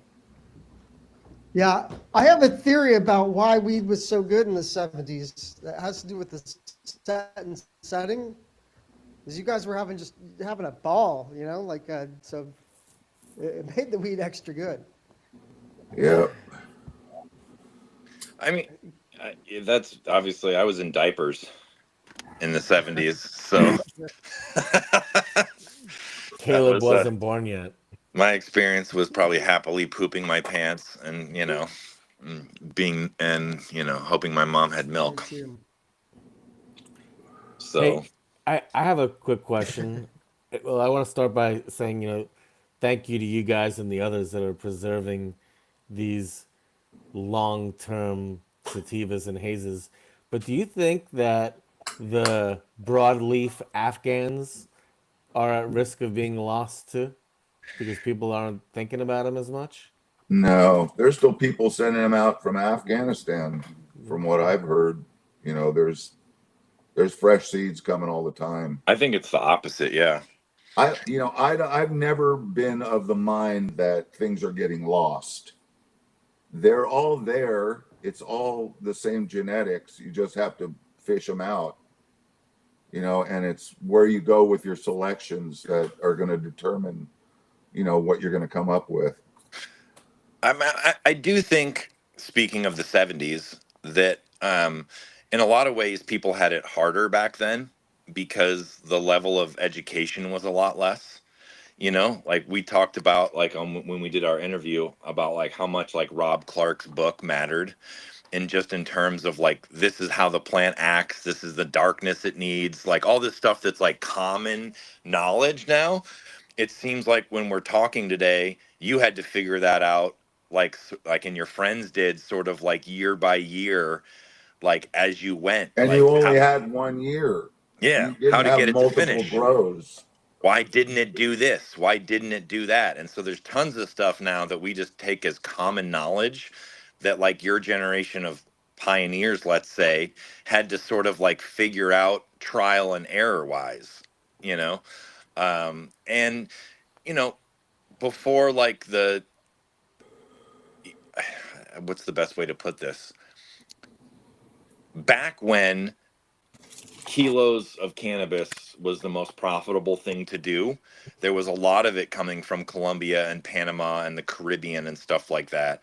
And then at a certain point in the 80s, they decided that that other drugs and cocaine and stuff like that were more profitable, and so that sort of dried up like the large amounts of seeded weed coming from those regions into America, where like smokers like you could just be like, man, I like this weed, and it came with seed. Maybe I could plant these seeds and see what happens, and I'll get some weed that I like, And I remember times looking at tops the first time I started smoking and saying, how do they get it to do this? Because, I couldn't get my seeds to flower. They would just grow vegetatively. And, once I found out, the night cycle and all that, and it was that first book by, I think it was like 1970 or 71, Bill Drake wrote the Cannabis Growers Handbook or something. It was like a typed out mimeograph book that came out. And then there was Sensimilla Tips, I remember too. Yeah. That was another one. But, you know, until that kind of stuff, information started coming out, you know, we didn't know about 12-hour night cycles and, you know, all that stuff. All we had was one growing season to plant the seeds and grow it out and see, you know, what it came to. Once we figured it out, and year after year trying to find those ones that are going to make it and finish and be good by the time they are finished. And yeah, we only had one growing season at a time. There was no lights then, or nobody that I knew was growing with lights. So you only got one grow per year. Did you find that? I know you mentioned living in the Bay and various parts of the Bay, living in Willow Creek, living in Humboldt, Mendo, whatnot. Did you find that the Bay, because it had milder weather, it was a little easier to pull off those long flowering sativas than maybe like 10 Mile or Willow Creek, or no? No, you know, growing in the Bay, at least in the early, you know, in the 60s or the early 70s, I had those Colombian seeds, and I tried to grow them in Daly City. My mother-in-law had a house right on the coast in Daly City on Palisades Drive, and it was right on the cliff going down just, you know, south of the zoo, San Francisco Zoo. So you know what the weather's like there. Yeah. I planted Colombians back there. They only got 3 feet tall and they never flowered because it was so cold from the fog. It wasn't cold like freezing cold, but it was cold like plant and growth inhibiting cold. Sure, yeah. Yeah, so it never flowered and just kept going all winter long, like, you know, until it, you know, and then it started growing, re-vegging in the spring. So, yeah, it was kind of a weird one. So, yeah, the Bay, you know, in South Bay, in Campbell in the 80s, and in Saratoga and Los Gatos, I grew some great plants. Yeah, I grew a pheno of the Flow from DJ Short. That was a Thai pheno from that batch of seeds, and it was a really good, really good smoke. And it grew great in Los Gatos. You know, I got probably like 4 or 5 pounds off of that one plant. Flow. So yeah, you definitely had a longer growing season if you were in the right spot in the Bay Area. In the Bay Area. Yeah, the South Bay, you know, in San Jose area, you know, you get nice warm weather and not a lot of fog, so things grow a lot better.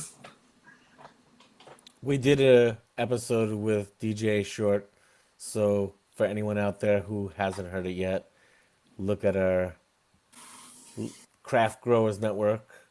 Yeah, Flow was a great variety. He was one of those guys like you where his love was sativa, you know, but he lived in frickin' Oregon. Right. And so you had to do some heavy breeding to try to keep the qualities that you liked, because obviously, like, you're not going to, like, Oregon is far worse of a climate as far as like when the weather comes in fall than parts of California. So he had to breed towards the Afghan just to get stuff that he could finish. Right. I was lucky. I found a pheno toward the Thai, and that was a really great plant on the Flow.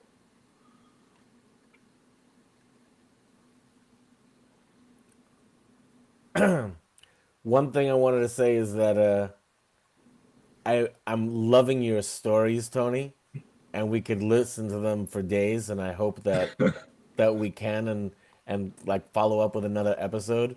But I also want to hear Dave's perspective and like his stories about how he got started. And I know that you're his father-in-law, so like his entire story, you know, while you guys merge at one point, I want to hear the stuff that got him to where he is today and the places.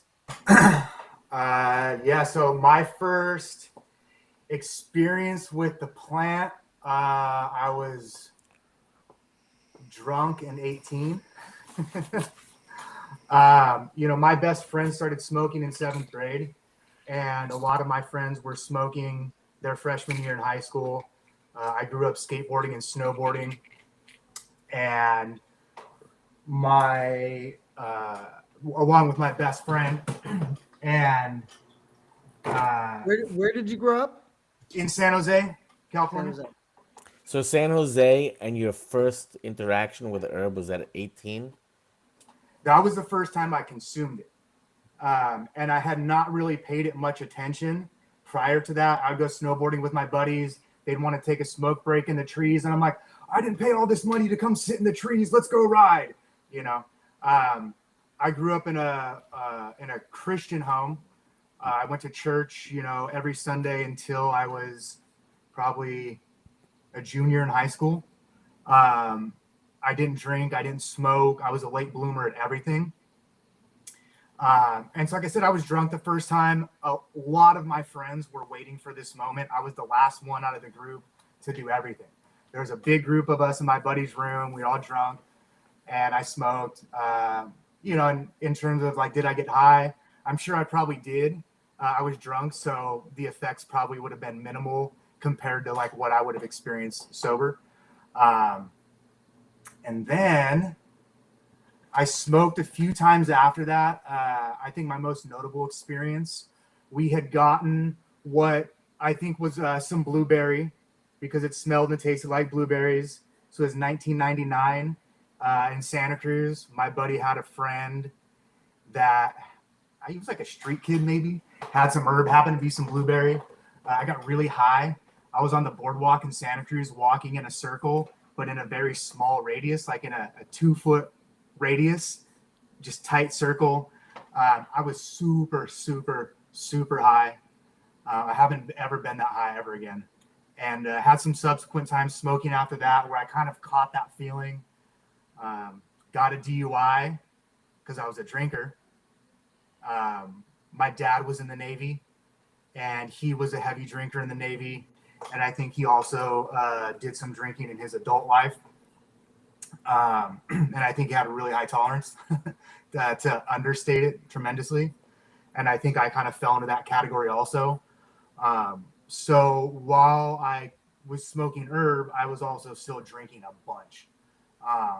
And I got to a point where I just hated the way I felt the next morning after drinking.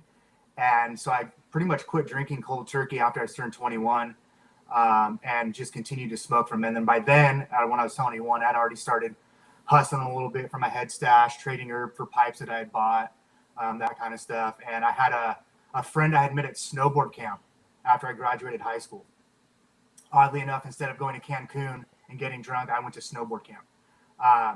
And this kid was from SoCal. He was really into herb. He was really into music. He liked punk, ska, reggae. And so he really introduced me to weed and music. And we ended up becoming roommates in South Lake Tahoe. And for anybody that was in South Lake Tahoe in the late 90s, I don't know how it was in the 2000s, but when I was there in the late 90s, man, when I was there, it was like a heyday of herb music. There was, and I didn't know it at the time because I wasn't into them, but there was a lot of Grateful Dead influence in South Lake Tahoe. The guys that I ended up getting my sour from were East Coast Deadheads, right? All of them. And so I kind of just went back and forth with herb. I wasn't like head over heels for it. I was all about snowboarding. And then I was sitting on my buddy's couch and I was about to move to Mammoth because that was like, Mammoth was popping. They had the big park, the big half pipes. And my buddy had moved from the East Coast to snowboard in California. And we moved to Mammoth together. And prior to that, I had mentioned I was moving to Mammoth. My buddy's like, hey, this guy just moved down there. And the dude kind of looked at my buddy and was like, what'd you say that for? This was back when like you didn't reveal your cards. You didn't tell people what you were doing or where you were doing it. So now this ultra paranoid, super secretive guy had me coming to the town that he was already growing in. Ended up working out to where, I had herb and You know, I didn't have to go anywhere for it. I was in Mammoth, and nobody knew what was going on. I didn't say anything. It worked great. And then it was right around that time after Mammoth, I'd moved back to San Jose. And, you know, I was getting an ounce here, 2 or there, not growing anything yet. And then I got the sour in 1999 for the first time. And then over a couple year time period, 2021, I started growing. I was still getting that sour. And I remember a friend said, "Hey, I'm going to a dispensary in Oakland. You know, can I get you anything?" I was like, "Dude, can you get me a clone?" I asked for 1 clone. I was like, "If you see any of these 3 names, get them for me." And I didn't know much about herb. Like, my friends grew up smoking, but they weren't busting out High Times magazines. You know, we all lived in predominantly Christian households, and we were, I guess, you know, for the most part, you know, fairly well behaved. I mean, some of us were super crazy, but it just wasn't like, we didn't have friends that were like big time smokers, parents that were smokers, or parents that were growing or anything like that. And I was like, if they got a Romulan, grab me a Romulan. Dude came back with a Romulan clone. My buddy that I was getting the herb from in Mammoth had given me a 400-watt light. Somebody gave me a light. Stuck that thing in my closet in Santa Cruz. Boom. Harvested that Romulan, and it was game on. I realized, like, What year was that? It was 2001. Nice. I was 21 years old, and I couldn't afford to buy weed. And I remember seeing my neighbor across the street busted out this herb that was $100 and $150 for a quarter ounce. And I was like, no way. Like, you're crazy. And never knew what it was, but he was from LA. So I suspect that it was probably some OG Kush based on what I remember it looked like and the price at the time. Maybe it was, maybe it wasn't, but I was just like, holy shit. I was like, I got to grow my own herb. Boom, that first plant hit. And then after that, I was mostly, I had a small setup with some friends. We all kind of like joined forces because all the, a couple ex-girlfriends and current girlfriends and X, Y, and Z decided all the girls wanted to live together. And so me and basically this other circle of friends that I had met, I moved in with the guys and the girls swapped and we had a little grow. And I just kind of like slowly meandered my way into an apartment in Santa Cruz Mountains. And that's really kind of like when I started growing herb. And I started with, I think I went from one light to 2 lights, to 4 lights, to 6 lights, to 8 lights, to 11 lights, to 20 lights over the course of like 8 years. And was just getting clones from the dispensaries in Oakland. I didn't meet anybody that I was buying like clones off of, you know, because I started taking clones of my own at a pretty early on. And I got the sour. And so I was already doing a bunch of cloning by then. I already, you know, the Romulan had already like come and gone for me. We were cloning a bunch of that. So I kept clones pretty early into my grow career for various reasons. And then from there, you know, I've always been a small grower. I always just kind of slowly wandered to where I got. And now, you know, someone described this as micro scale, which I'm totally happy about. So yeah, I've been all over. I've been in Santa Cruz. You know, that's where I really got my start. Music, weed, and food in Santa Cruz. Early 2000s to 2010 was a great place. I was up on the summit, a little bit of fog at night, a lot of, you know, 90-degree heat during the day. All my friends say that the sour that I grew up there, the first time I ever grew it outside, is the best sour that I've ever grown. And I think that was a really good location. There wasn't a lot of fog. It was on the northern portion of like the Monterey Bay. So it was north of Corralitos. And so how the bay comes in, it kind of funnels into like Corralitos and South County. And I was a little bit more north. I was really close to Highway 17. Never got any fog really past, you know, 6 in the morning. And it just would kiss the outdoor. And that shit was dank. Didn't really have a lot of problems with mold. I was growing inside at the same time also. I slept on a couch in the living room. I was making compost tea in my kitchen. And I was sprouting seeds and I was cloning in the kitchen, and I had a small veg tent where I was popping seeds and having mothers. I really think that one of the big reasons why like parts of Santa Cruz or parts of Mendo or Humboldt or what have you are like premier growing regions is that sunny heat in the daytime and then that much cooler night with some ocean moisture. And if you're in a spot that you don't get heavy fog, but you still get that cooling and a little bit of that moisture, it's just a lot like the plants seem to just really like it. It helps them express. And so I think there's sort of like a high quality banana belt that exists, from Santa Cruz through up various parts of the bay. It just kind of depends on where you're at. Like just a quick example. I had a friend, Gabby and I had a friend who owned a property in Comchi, but it was like in the valley, and he would just be socked in fog till 10 or 11 in the morning. But I had another friend that lived up the hill in Comchi, and you could walk out of his house at 7 in the morning with a coffee and look down on the fog because it didn't Yeah. come up to where he was, but he still got all that cool night air with the moisture to it. Starting at 3, 4 p.m., it would start to come off the ocean. And I think that, like sour especially, but I think a lot of the quality from our region comes from that like big temperature difference between day and night, and whether or not you live somewhere close enough that you get some humidity but not too much. I You agree. know, I think herb really likes that. I think not all herb, but I think a lot of herb expresses really well in those conditions. Yeah, I grew So this. I'm I not grew the surprised. sour in Yuba County. I grew it in Willits, and I grew it in Santa Cruz. And I would say it came out the best in Santa Cruz. That was early on when I had the cut, also when maybe it was a little fresher. I don't know. Sure. Um, What part of Willits? Walker Lake. Yeah, just south. Yeah. Yeah, that I'm, place was epic, man. Like I went from Santa Cruz doing 10, 15 plants outside. I think me and my buddy right before we went to Willits, we had like 30 plants. And then moved up to Willits, and it was like going from like a Golfland roller coaster ride to like Disneyland. I was like in the heartland of weed. Yeah.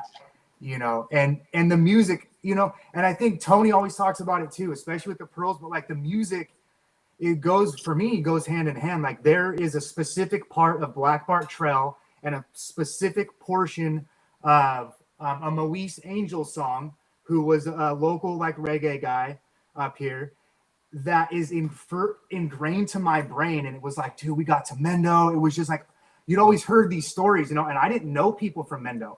Sure. I'd been to Willits like twice, so for me, my bubble had not been popped. I'd never been on a big trim scene. And so it was like, oh my gosh, like all this stuff was brand new. Living by that private lake, we got a 4th of July where we didn't leave the property, and everybody kind of hung out down by the lake and barbecued, and there was a bunch of different neighbors, and everybody was smoking. Like it was that true, what you hear about, like legendary story of like that Humboldt Mendo experience. And I've got to pass that on from people that I've worked with in Washington that were like in their early 20s that were from like Washington, and I threw them up in Humboldt with generators and like porta potties and all this shit. And they were just like soaking it up, man, because having that experience is bar none. It was I call it the bubble. There's a bubble that's from Santa Cruz up through Humboldt, and it's kind of like nowhere else in America. And there was some experiences there, where like weed was culture. A lot of people got online to look for other people interested in weed culture. And there was a lot of weed culture in our part of Northern California, close to the coast, but not too close to the coast. And so I'm always interested in other people's experiences and stories with that too, Yeah. So, yeah, I think I moved to the eastern part of the Eastern Valley of Willits in like 2001. All right. And as from up from like Redwood Valley and stuff. But yeah, and the other thing I thought I'd mention just really quick is that like I know Dominic's really Dominic and Caleb are really interested in like how herb moves around, right? And I would say that in the era that he was just speaking of, hippies, surfers, snowboarders, glass blowers, guys that were into reggae, these overlapping circles of people were where you found herb. I mean, That's that was just literally it. Like circles of glass blowers had cuts, they had good herb. Some hippies had good herb. If you met some randoms in Humboldt or Mendo, of different types, they might have. So there were these overlapping circles, but like the snowboarding culture, right, of what he was just describing, those guys typically liked herb. And they deadheads. overlapped with glass blowing circles, and they overlapped with hippies, and they overlapped with some other groups. And so, And they needed to Tahoe. be in Tahoe to do to snow and ski. I mean, I'll tell you, when I first moved to California, a bunch of friends tried to convince me to move to South Lake, and I wouldn't because I was from Chicago and I was trying to escape the cold. And I was like, dude, I'm not going to move to the coldest part of California. Yeah. I'm going to go to Mendo. I want to use the sun to grow herb. But part of the reason why people wanted me to move there, was because there was a base of people like us that you would meet if you lived in Tahoe and you had a ski pass and you were, out there on the slopes and stuff like that, and you were meeting other young dudes at the time. You were going to bump into people that had good herb. It was just part of the culture, in my opinion. I would say the ski resort Kirkwood Yeah. was a catalyst for that shit in Tahoe because it was the middle of nowhere and you had to stock up. And I don't know why, but like I actually bought my first quarter pound of sour in employee housing at Kirkwood Ski Resort at like 8 p.m. in October when there was like the resort wasn't even open. Yeah. But for some reason, out at Kirkwood, dude, that was like I just have this association with like Kirkwood, maybe because the original guy I got herb from was like out at Kirkwood and also in South Lake, but that shit was strong. The whole Willits, like Mendo, Santa Cruz, Tahoe, Arcata, that glass blowing herb quadrifecta that you're talking about was prime. Well, one thing I should mention too before we like get off track on it is that one of the reasons why it helped that Tahoe was a hot spot was, to be honest, a lot of people with money came there to ski. And so people that would like have a little like ski bums or whatever, they would have a little four lighter in their little, in their little trucky or wherever they were growing. Right. They could sling quarters or eighths or ounces to tourists. Yeah. If you're a tourist and and you were into Tourist skiing prices. at tourist price, and if you're rich enough to fly to Tahoe to ski for a week, you can probably buy a half a zip while you're there to puff as part of your experience. And so there was buyers there. And so so it was like people smoked it because they liked it. People smoked it because, I mean, let's face it, it's like living on a mountain. It's not that easy to support yourself. Yeah. There's not like a booming economy, And there. and it's interesting because there was a lot of young people doing that. I mean, everybody was young, and I feel like there's not that culture of like the youngsters that are growing up, blowing up houses, going out to music shows. It's different now. Everybody has weed, and it's like all over the place. It's not special anymore. And back then, there was a bunch of people that were super young that kind of created this whole thing. I mean, I'm a little bit younger than some of you guys. I think, Gabby, we talked about that. Like a lot of the sour guys are a few years older than me. But, I was 21, 22 when all this was going on. I mean, that shit was crazy to think back. Like what we were doing at that age to me is now mind blowing to know that like the kids that are 21 now, they're like grabbing their vape pen and like hitting it and putting it down. They have no concept of even like there's really not even a connection to it. I think there's a big similarity, to be honest. And when you were just talking about like young guys, right? Because if you're going to live in backwoods Mendo, if you're going to live like you're like, out 10 Mile or on Spy Rock or something, it's pretty frontier like, and so you've got to figure out how am I going to support myself? right? If you're Gabby on Dead Tour, again, you have to figure out how you're going to support yourself. You're going to make clothes, you're going to make food, you're going to sell weed. There's only so many pathways. If you're in Tahoe, which is a cold mountain, you know, how are you going to support yourself? And so I think one of the cool things that you were just talking about is Herb gave a lot of young men an ability to support themselves in random spots and do some cool stuff while, like, that was the funnel. Like, you know, if you're going to live in Willow Creek doesn't have a booming economy. You got to have some way to like make a living. But if you could grow 20 pounds or 15 pounds or something, you're balling. You know, most of Well, my friends that back then Gabby it and could be I, much less because the yeah, but value is so much higher. Gabby and I knew plenty of people, including one of our old friends that had the dog up in Tahoe. And that was kind of how they supported themselves. That was how they were able to be a ski bum. That was how they were able to get like dozens of days on the slopes. It's so funny because that was the whole reason I left Tahoe, because I saw that like perpetual ski bum lifestyle, and I was Mm-hmm. just like, I want more than this. Like, I don't want to just like sit on my couch and smoke weed and go snowboarding. I want to like grow herb and go do all these other things and go snowboarding at the same time, and kind of like do less snowboarding but more other things, you know. I rejected it, not because I didn't like that lifestyle, but like I moved to California because I wanted to use the Yeah. sun to grow herb, and that was one of the few places that like that was like one of the more, probably one of the most difficult places in California, you know, because it's so high up.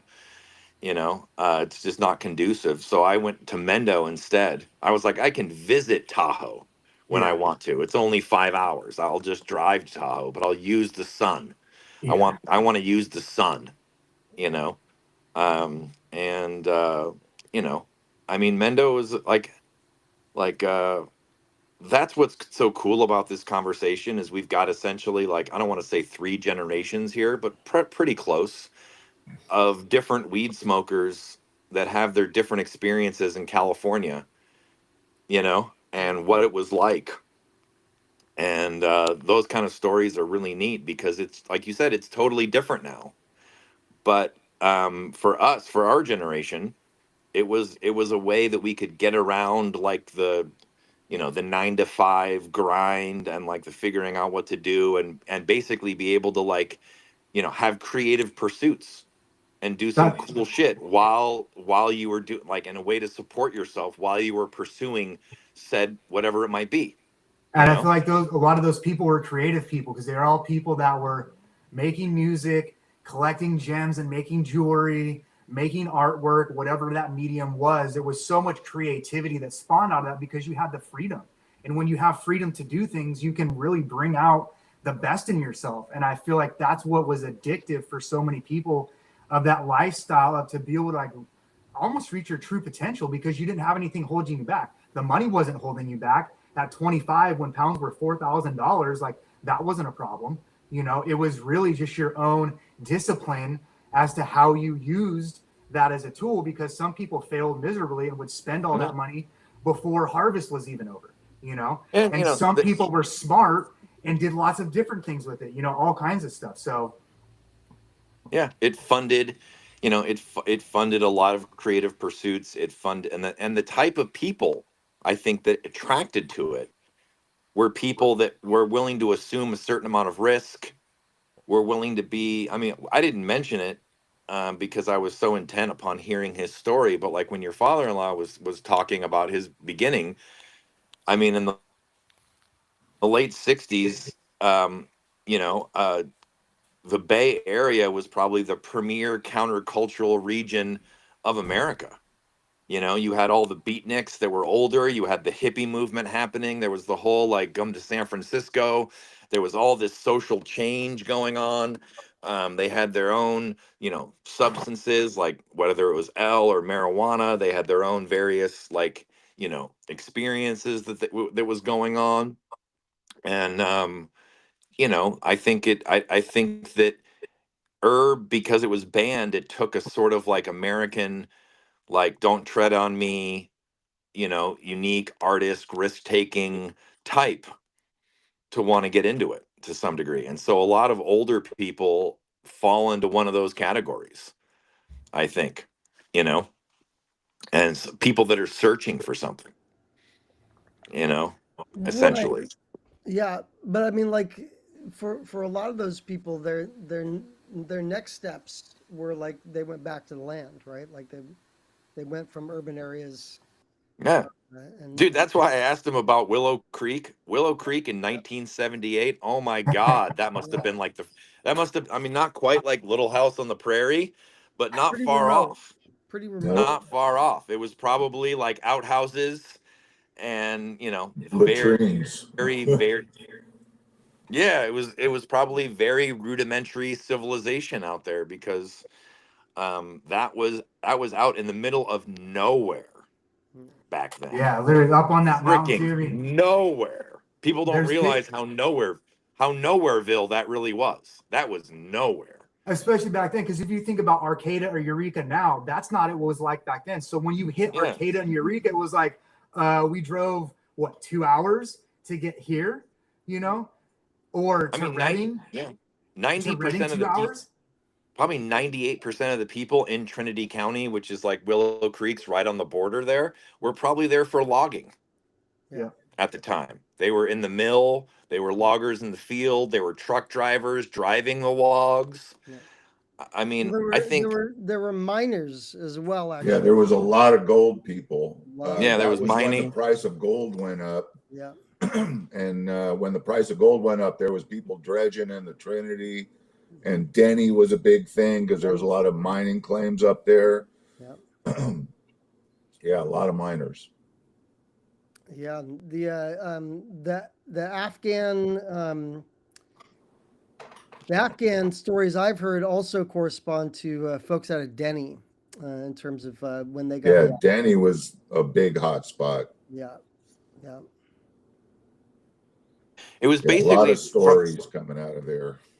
it seemed like it was basically people from the hippie hashish trail that were going over to the Far East where hash was more normalized and Afghans came from, and then they'd bring it back to friends. Yeah, but there In were also the hash smugglers, and then there would be seeds in the hash. Yeah, Which is I remember hearing about people that would find seeds in hash. Yeah. I never found seeds in them. It really poorly made hash had seeds in it. Yeah, yeah. The really good stuff didn't have any seeds in it. Right. Yeah, my Denny friend says that's how they got their first Afghans. But they were also, it was a bunch of survivalists as well, kind of the right wing redneck, population were together with the hippies as well in Denny and the miners. A lot of people wanting to get out of LA. Yeah. A lot of people from LA, I remember, up on Brandon Mountain. Mm-hmm. Seemed Wow. like everybody was from Southern California. Interesting, because the Bay Area people went to Southern Humboldt, Yeah. right? Yeah. Man. Where are we at, Francis? I don't want to. I have some more questions. Here we go. So, Dave, generally on this show, we don't like to make it a commercial about a brand, but because what you guys do is so interesting, I do want to make an exception, and I want you to tell us how you guys decided. Like Francis was saying yesterday, like people have this business plan of, got to grow a strain that finishes in 8 weeks, has to be, candy, and like I said, one of the things that drew me to you guys was how you said, no, we're not going to do the same thing as everybody else. That we're gonna do something different, and we're gonna do like what we really feel. It's super brave, and either of you can answer the question, or both of you. It's super brave to do what you guys are doing, and then to see that it's paying off. I hope it inspires people not just to grow more long-term strains, but to do what they feel in their heart. Take a chance. Don't just be a follower. too many people out there just being followers and trying to do the same. And how does that work when everyone's growing gelatos now and, like for indoor, like getting 750 a pound, like it's because you're doing the same thing as everybody else. And, when you're doing something different, like what you guys are, I don't want to say it allows you to set your own price, but you're able to sell stuff at a much more reasonable price for the grower to be able to survive. So I tell us a mean, little bit about what you guys are doing today. you want to answer how I? I was just gonna, bring up how Dave came into the picture. I've always been interested in long flowering, and that's what I always have for my stash, at least partially for my stash, if not all my stash. And I never stopped smoking since I started for 57 years. So when Dave came into the picture, he met my daughter, and she brought him over to my house in McKinleyville one day, and he was sitting on the couch, and he started going off about how he's doing this and he's doing that and he's growing this and he's growing that. And I said, yeah, well, maybe you ought to try some of this stuff. And I had some Zamal Thai haze that I was growing at the time, and I rolled some of that, and we started talking. And I said, I've heard this story so many times from so many people sitting on that couch in front of me, talking about big plans and doing this and doing that. And I said, you got to go out there and do it, and then come back and talk to me, not sit here and tell me all these dreams and plans. I said, dreaming is one thing, doing it is another. So go out there and do it. And he went out and did it. So I'll let him take over from there. Yeah, and it's funny too because, like going back to, I'm not going to say what it was. There was another thing that I did business-wise, a little company that I had, and I told him the idea beforehand. He's like, "That's a great idea. How high are you? Let's see if you actually execute and sell some shit." So I did it, and I sold some shit. And so when I met him, I was heavy on the sour. I had been growing for 15 years at that point, and I already knew who he was from one of my buddies, which is interesting because my wife and I crossed paths before we ever knew each other. Tony and I crossed paths before we ever met each other. I worked at Whole Foods in Los Gatos. He would come in there and he'd be like, "Oh shit, another guy with dreads," But I really so we go up to see him. I start smoking his shit, and because I've got plenty of sour, I've been smoking it forever. So I just I smoke his shit because it's different. And throughout the times I would go visit him and hang out with him, I would understand more and more about what the highs were like. He would explain to me the flowering times. And so I just got to experience it kind of firsthand over the course of, really, when I first met him in 2012, when I was like, oh shit, I want to light dep a 16 weeker, right? And then I'd done a bunch of stuff, and by the time I wanted to do my own grow, I was like, all right, I'm going to get a bunch of hype strains from all the big breeders. And I'm thank God that plan never worked, because I would have been in a really bad boat right now, because I wasn't going to have a big grow. I wasn't going to be having profit in volume. I was going to be having hopefully success and having good weed, which there's a lot of good weed out there. And so I kind of I took a break, wasn't really growing a whole lot. I think I tried to maintain at least one outdoor plant, just to kind of keep the streak going. And then I was renting a couple of different places, couldn't grow inside, got a spot to grow inside. And that's when I was like, all right, I'm going to try some of these strains that Tony's been talking about. I'd seen the pearls at that point. And so it was really probably 3-4 years ago. I put some African Haze 11, some pearls, and some Band-Aid Haze, and some Bubba Kush Original Haze. All had their own light. And that was kind of the beginning of it. And, for me, and I think also for Tony, is I've always been about the head stash. I've always been about just the high grade. I never had an opportunity. I think, and I feel blessed maybe that I didn't have an opportunity to grow a lot of herb at a younger age.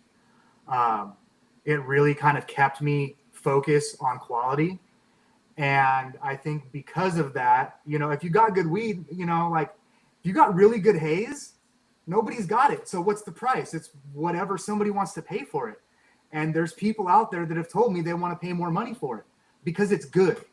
It can't be good more money just because it's haze or just because it's Skittles. It's got to be good, no matter what it is. Well, it has to be good, but it's also getting more money. First of all, it deserves more money because it takes 20 weeks instead of 10 weeks, right?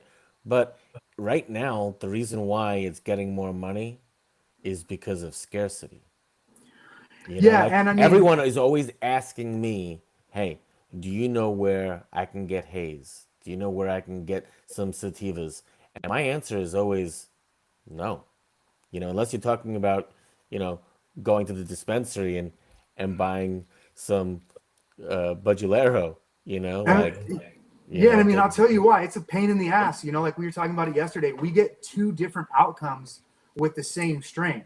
So it's literally like wine, where like each harvest is drastically different than the next because we go through spring, summer, and winter months. We get a different outcome in the early summer than we do in the late fall. Sure.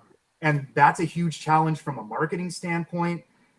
All these factors. I mean, just having the genetic stock. I mean, Tony's got legendary seeds. They come from outstanding parents, and I feel like that's something that is going to kind of be one of my saving graces. Is you can go buy sage seeds from anywhere, but he's already worked with these seeds. These are already things that have been grown, and they're now proven to be pretty damn fucking good. So I have questions related to that. This might be jumping forward a bit, but I was involved in the California legal scene, farming and stuff like that, and from when it first started to just a year ago or something. So my curiosity is because of the way California cannabis is set up with like the distributors and there's sort of these layers between the customer and the grower, right? There's distributors and there's stores and stuff like that. How difficult do you guys find it to like build your brand and get some, not to be like, to a store owner, like some weird shit that doesn't like look like the other stuff that they're doing? Like, how easy is it for you? Because I think the reason I'm asking this is I think that there is a good subset of people that would really love the pearls and would really love sativas and some of those flavors and buzzes that come along with it, but they've never experienced it. So half the battle to me is like, how do you guys work on getting it in front of them? From getting store owners to trust you, from getting distributors to buy some weird, like to them, some weird stuff that isn't purple candy gas, that maybe doesn't look like a dense traditional nug that has dominated the legal market so far. Does that make sense? Yeah, 100%. We hyper focus on the people that get it, right? Like, okay, I pitched my price to a dispensary because we like our Band-Aid haze goes for 25% higher price than everything else that we grow. Just it's the Band-Aid. It takes longer, X, Y, and Z. And they basically were like, okay, we're going to mark up everything as if it's like the price of the Band-Aid. And so they get it, like good herb that isn't around, that is quality and smokes well, they can command a higher price for. I mean, look, it doesn't matter what it is. The best weed always catches the best price, whether it was back in the day was outdoor or indoor, X, Y, and Z, like that good shit. The sour, outdoor sour, 4,500, indoor sour, 4,500, right. So I have had people recently tell me I need to lower my prices. And then I've had also people say, oh, thank God, we're glad that your prices are higher than other people's, because for us, it lumps us in with a different category that we're not a part of, right? Because I'll be humbly honest, like what we're doing is fairly different enough from other companies that like it stands out as different to the buyers. So if somebody doesn't understand what they're looking at, I don't try to do a lot of convincing, because people have their box that things fit in, and it either does or it doesn't. And I had a great conversation with a guy where it didn't fit his box, and he was like, "You're crazy." And I'm like, "I'm going to be selling this herb for more than I'm telling you it is now because of X, Y, and Z." And he's like, "Well, we both shook hands. It is what it is." So what I'm doing about that, so when I do get into those dispensaries, we do brand support, we show up, we do in-store demos where I talk with customers that come in. I try and explain to them the differences between maybe Blue Dream, Jack Herer, Sour Diesel Sativa, and an African Haze Band-Aid Original Haze Sativa. So a lot of education. Do you grow the Band-Aid 7 or your own pheno that you found? The 7. The 7? Yeah. And then, we try to do as much, so the buyers, they either get it or they don't. The ones that do are all about it. I mean, I just picked up 7 stores. They have 17 that they're going to put us in 7 because that buyer gets it and they're focusing on craft, because some stores have the ability to focus on craft. So like I've got a great distribution company, Redwood Roots. They focus on craft, legacy, whatever you want to call it, old school growers from Humboldt, Mendo, Sonoma, predominantly, and they do a great job on being in that lane. It's like, look, if you want that good weed from Humboldt, go to Redwood Roots. And so everyone in that organization understands what we are trying to do. Everyone in my family understands what we're trying to do. Like, we started this thing as like a little brainstorming between 4 family members, my wife, my brother-in-law, shout out to Isaac. He is a major part of Budularo, Tony's son. Me and him do all the growing. He does all the social media, design, all that stuff. And so there are people that don't care the cost of something through all different types of markets, whether it's sneakers, wine, X, Y, or Z. But they have to feel like they're getting something different. And so 100%. Being able to differentiate by, what we're doing now is we're putting the amount of weeks that each strain flowers for on the jar. So people can start to have conversations with people of, okay, what's a sativa? Oh, you call this 8-weeker, which this one company, 2 companies, they keep doing this shit. And it's like, it's an 8-weeker. It's probably not really a modern sativa. Yeah. Like, if we want to get scientific, bro or not, okay, weeks, what does that mean? So we start to have conversations and we start to do things through our branding and our logo that lend itself to having conversations with people.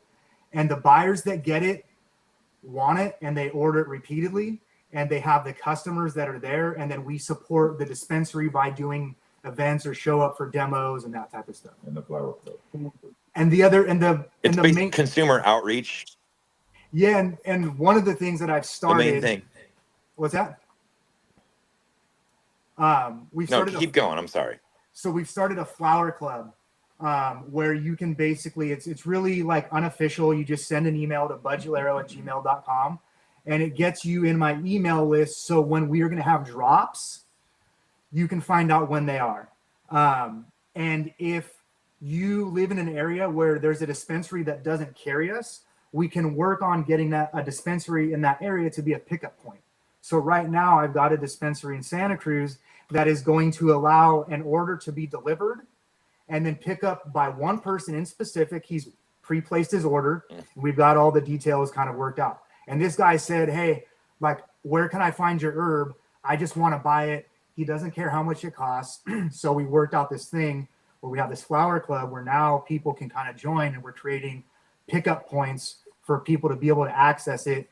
And then also like exclusive stuff. So like maybe the pearls don't go to dispensaries because maybe even the dispensaries that understand what we're doing don't want to do the pearls. So we can funnel it through a pickup point where the dispensary doesn't have a risk. They're not paying for it.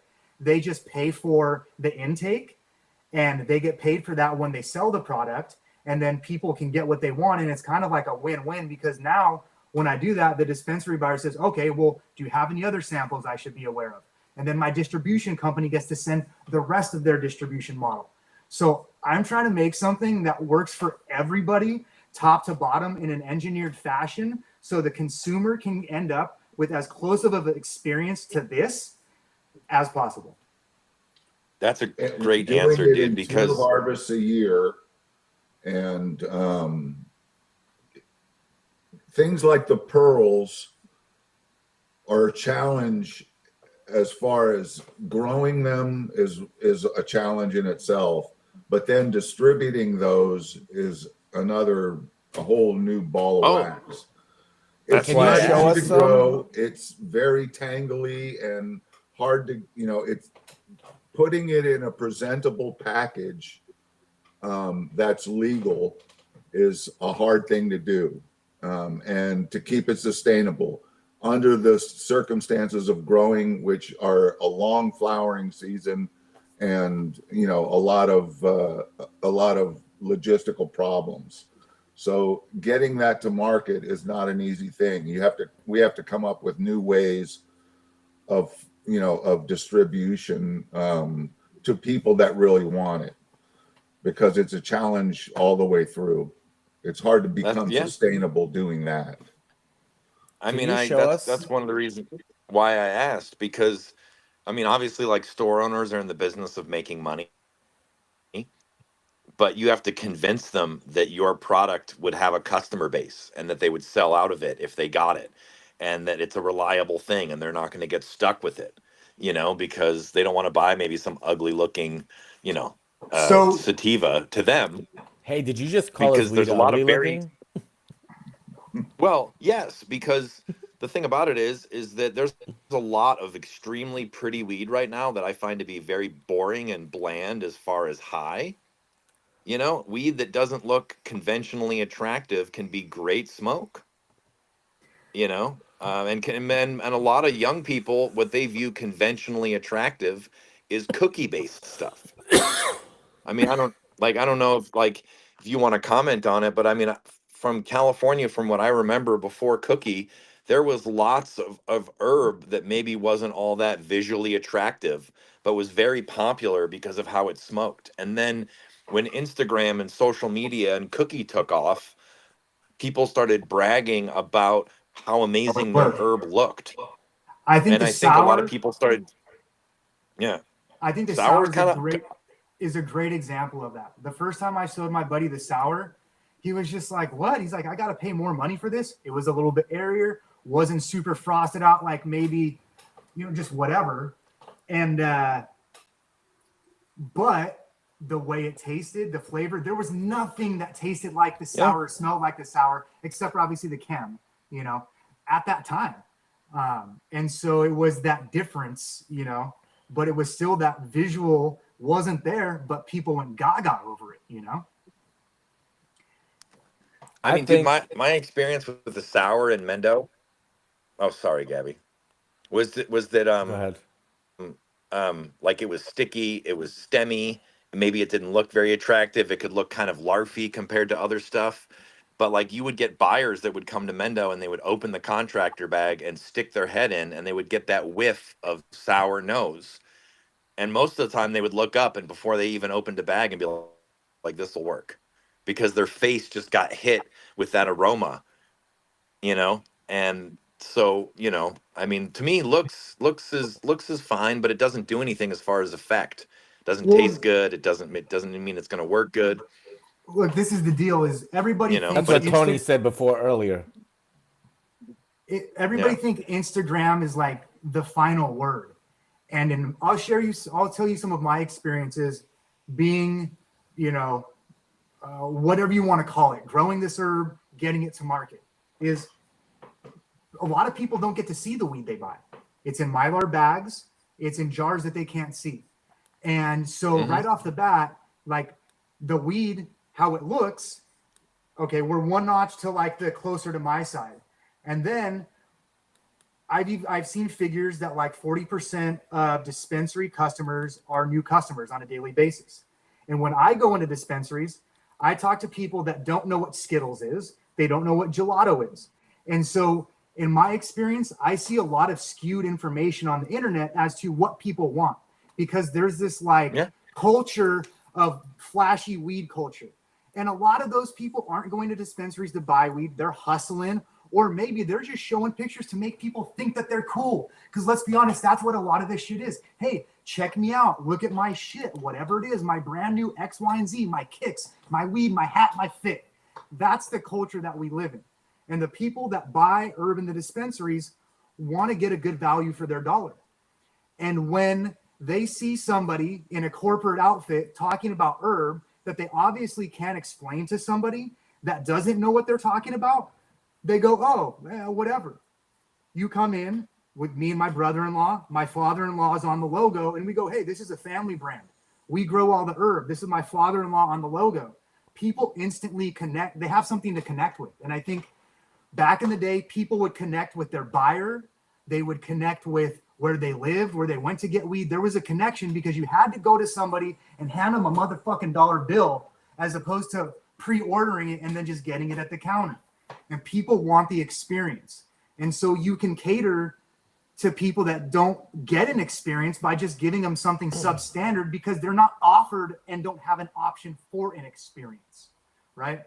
And so when we go in and we look different and we present different, and that's another thing. It's all about presentation. Tony could have said, hey, these pearls are garbage.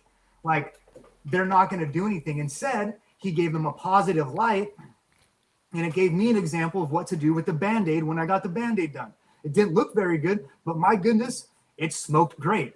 And so let's not focus on what it looks like because that's not the point. The point is the experience you get. And so it's been hard for me to get over like the looks, because I'm finding the people that are buying our herb are about the experience and the flavor and the effect, not the looks. And even the flavor might not be your cup of tea, but if you like to get high and feel really good, the flavor is you're gonna warm up to the flavor like an IPA. You know what I'm saying? And then, Yeah. Francis, something you said that I want to give a little tip to people that are maybe coming up in the industry.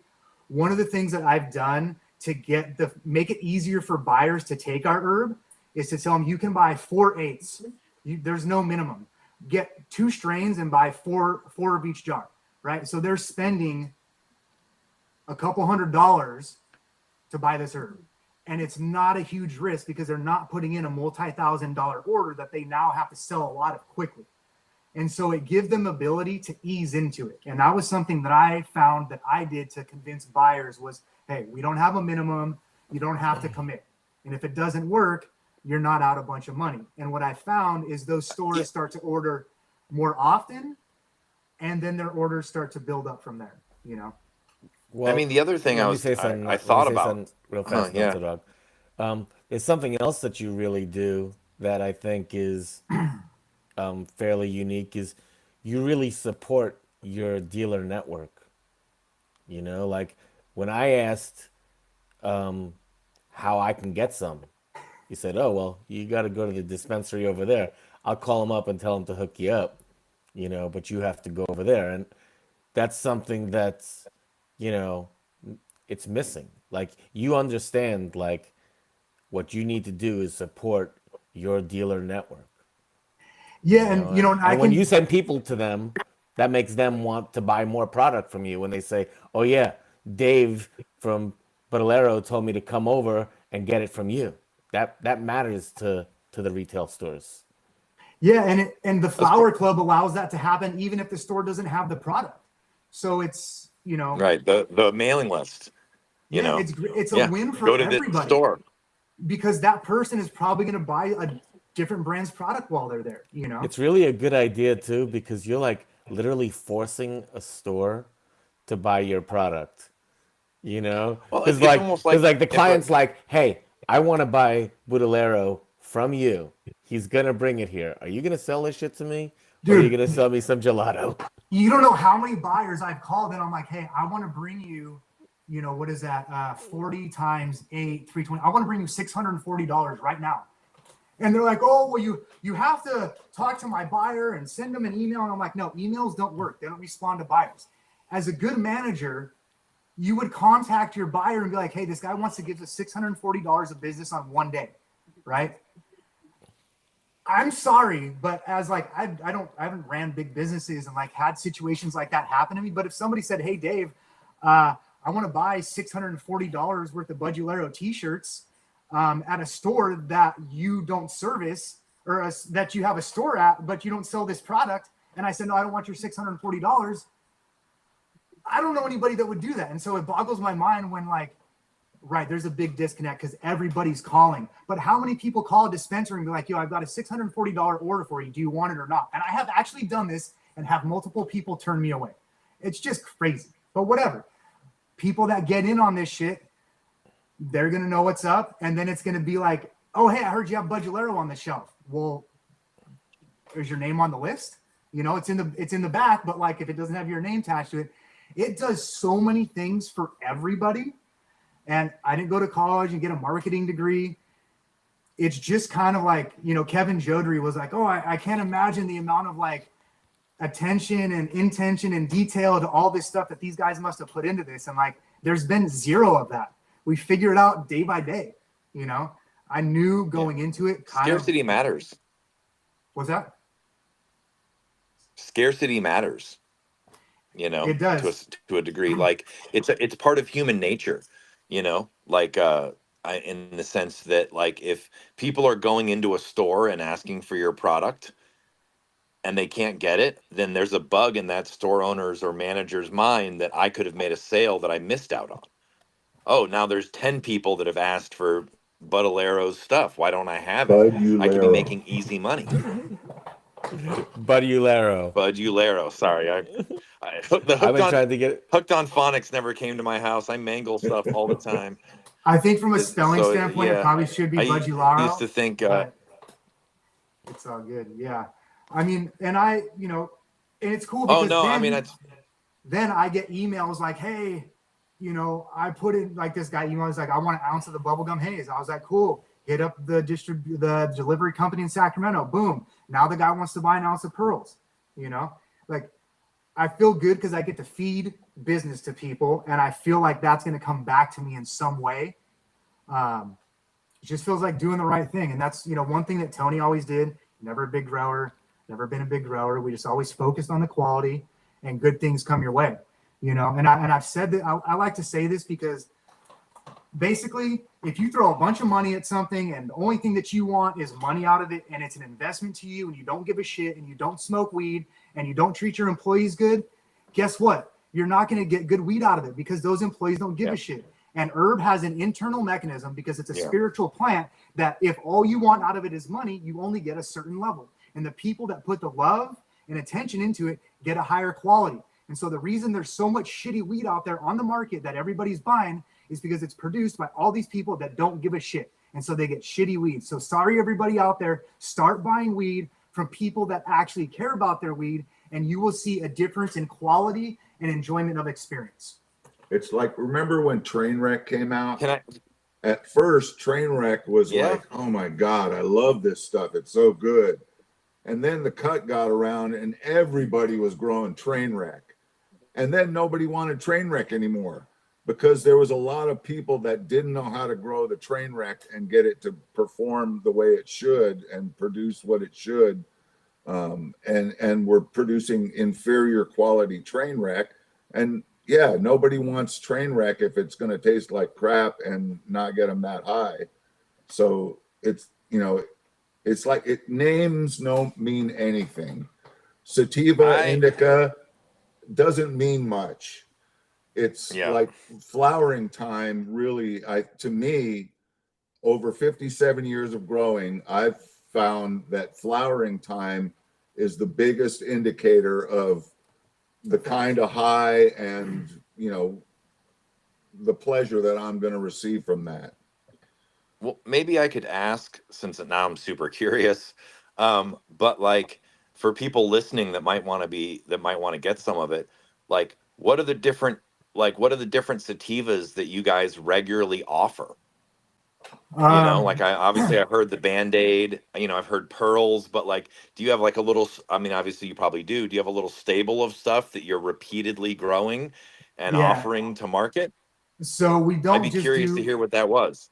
We don't just do long flowering varieties. I grow herb that I like, right? And I grow herb that I'm connected to. So we have a UK cheese that we grow, which is like super Yep. short flowering, but that cut has been in my circle for 20 years. We do the sour, had that cut for 20 years. We do the Big Sur, which is, a little longer than the sour, had that cut for 12, 13 years. And then the Bubba Kush Original Haze, which is a genetic that Tony and another guy made.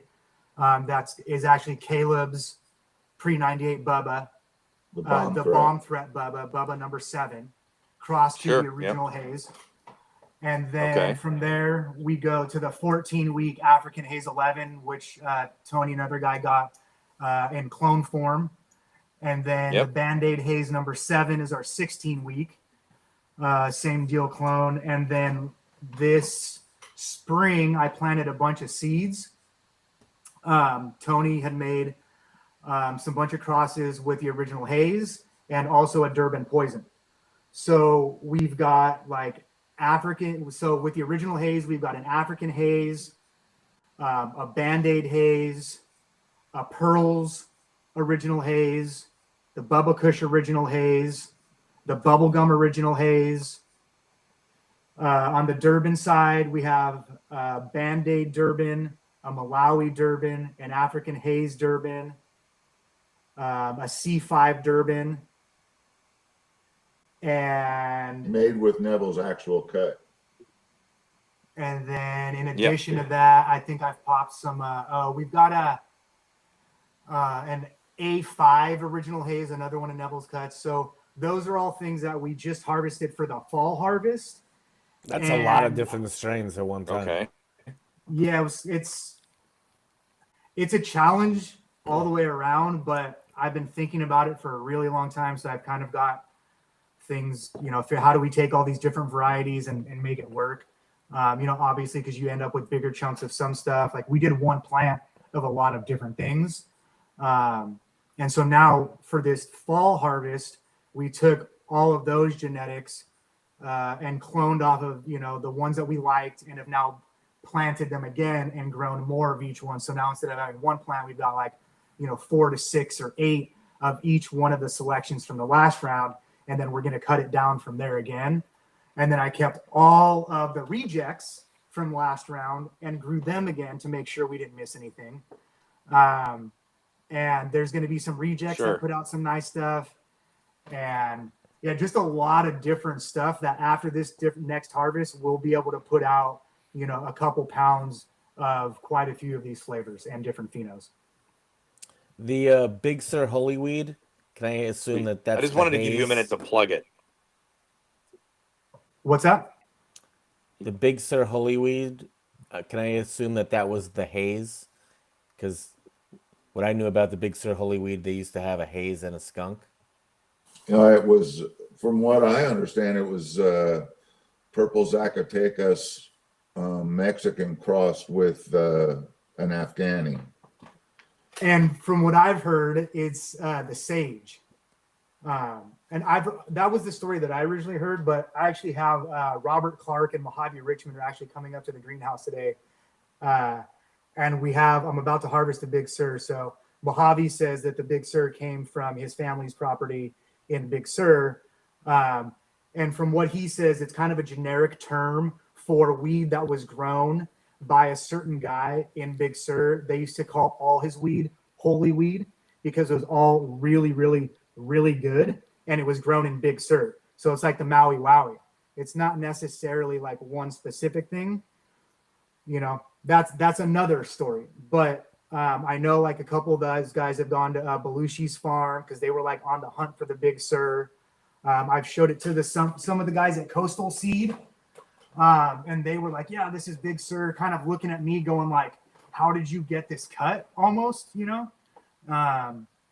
were actually looking at me funny, but my buddy was like, no, he's cool. I showed him the sour, what's that one that you guys had? The dog, not the dog, the West Coast. yeah, the dog shit, the Pacific Northwest dog shit, and the Big Sur. And people were tripping. Yeah. Mm-hmm. On Dead Tour, I really And I like don't- the dog shit. Hell yeah. on Dead Tour, they used to I used to get weed that was sold to me as the Big Sur holy weed, and I even had some brought out to the East Coast for me. But at the time, what I was being told, and I have very little direct knowledge, was that they had a haze and that they had a skunk, or The haze maybe and the they. skunk, the haze and the skunk come after Big Sur Holy Weed. Yeah. And yeah, like This they is come in out the of like the 90s. early 70s, early 70s. Yeah, in the early 70s, everybody was trying to take Mexicans and cross them to get shorter flowering plants. So Yeah. I could see where that happened then. It's probably like one of the original like great 50-50 hybrids because it still gets really resinous, dense, chunky buds. Has more of an open structure like a sativa. Finishes, mid-November. Not quite a long flowering, but not September or October. Does the version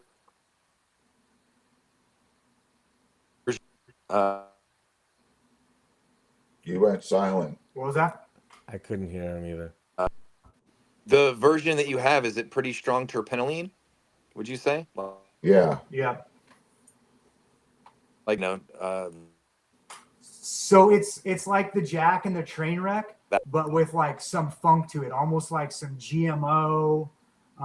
It's like Tony always talks about, and I've definitely experienced this with the sours. If you want to really get to know a strain and see how it affects you, you got to smoke a lot of it. And most people are just buying the next strain, buying the next strain, buying the next strain. Or growing the next strain. That too. And so the Big Sur, when you really get into it, you get past that terpenoline and get into the other layers of You start getting grapey flavors, in my experience. I've got grapey.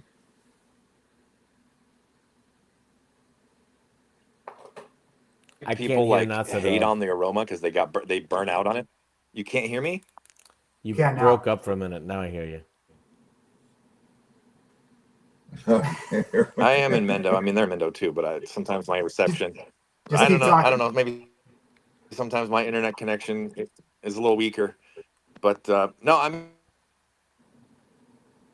As soon as he starts talking about that you guys are growing would probably have a. It's not working, Francis. Maybe try disconnecting and coming back.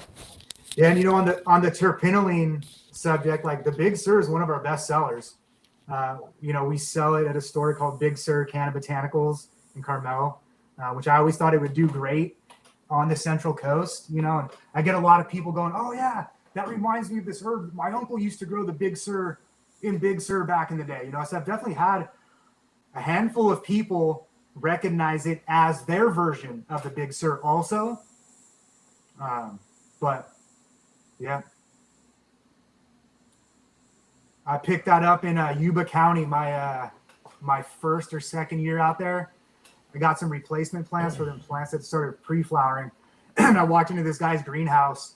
He had a bunch of plants in there, and there was like 6 on the right side that were 6 feet tall, yellow with no branches growing into the ground. And I was like, I saw the Big Sur tag, and I was just like, that they were the only plants on that side of the greenhouse. Boom, right over there. He's like, "Yeah, you can take whatever you want." And I was like, I didn't want to take everything because I'm not that kind of guy. I took that back to my trailer, rooted them in like 110-degree weather, and my wife ended up saying, "Hey, you should keep that one." And like everything, she's always right. And so I kept it, and then yeah, like I said, it's one of our best sellers. That's awesome. I had a version of it. It was really big, really strong, really vigorous plant. It's kind of like as you described. It's just when I had it, I don't know, 10 years ago or something like that. The later part of 215. The terpenoline nose wasn't particularly popular at the time. So it was a bit hard to a lot of cannabis is sort of dominated by what brokers or what people want. And a lot of people want to give what's easy, want to grow what's easy. I found with terpenoline strains that depending on how it's grown and if it's finished properly, you can get varying flavors of terpenoline depending on the other terpenes that start to come out if you get the full potential to come out. it's like train wreck. If you got a really good train wreck to finish properly, it was outstanding, and it didn't. The overpowering terpenoline flavor wasn't there because it was blended with another type of what are they called? Flavor. There's more than just terpenoline flavor in there. So if you don't grow it right, though, you get a preponderance of terpenoline flavor that almost makes it taste really bad. And those other terpenes don't show up, and tend to not overpower with the terpenoline. Does that make sense? It does, yeah. The way it's grown, it's not the name, it's the way, if it's finished properly, it can be a totally different animal than if it's not. Like, we used to have a cup every year in Mendo. The Cannabis World Grow, it was a Cannabis World thing where you were invited and there would be a cannabis cup. Caleb used to go, Humboldt CSI. Wait, hold on 1 second. Did you ever go to I went to like 5 of those. This was at a guy's house in Willits. Okay. Out on Black Bart. Okay. And it was an invite only, and it was people from all over the United States and from, even from Hawaii, people would come, and other places. And we'd have this cup. And one year I entered the cherry slider, and I got the cherry slider to be so perfect that, it was going for $45 a pound, and it was beautiful. And there was these other guys that we all had the same cut. We got it from the guy that originally found it, Skitty, this guy in Louisiana. He, sent it out to a bunch of people. We were all growing the same cut. These guys came back, they saw the cherry slider I grew, and were like, how did you get it to do this? Because their cherry slider was like nothing like the cherry slider I had, and it was from the same cut. So how you grow the plant, the conditions that it's grown under, has a really great effect on, the final product, I'm sure, as you know. Yeah. And you can get really bad tasting and smoking train wreck or cherry slider or whatever it is, and you can get really good cherry slider or train wreck that blows you away. So there's a big divide there that a lot of people don't know about because they just go by the name. It's not about names. I often equate scent and flavor to like primary colors, where like you have 3 primary colors, and when you start blending them in different amounts, you get all the dozens of colors that you can possibly get, right? Right. Just from those 3. So I definitely feel that like there's a lot of terpenoline and flavors that people like, but they have this image of like when it's overpowering, and I would almost go like when it goes almost astringent a little bit, that's when people get really stressed out about it and they think it's overpowering or overwhelming. But The there's golden a lot goat. Have you ever grown golden goat? Yeah. Okay, golden goat is a good one because it's terpenoline dominant, but if you nail it right, it tastes like the best weed you ever smoked.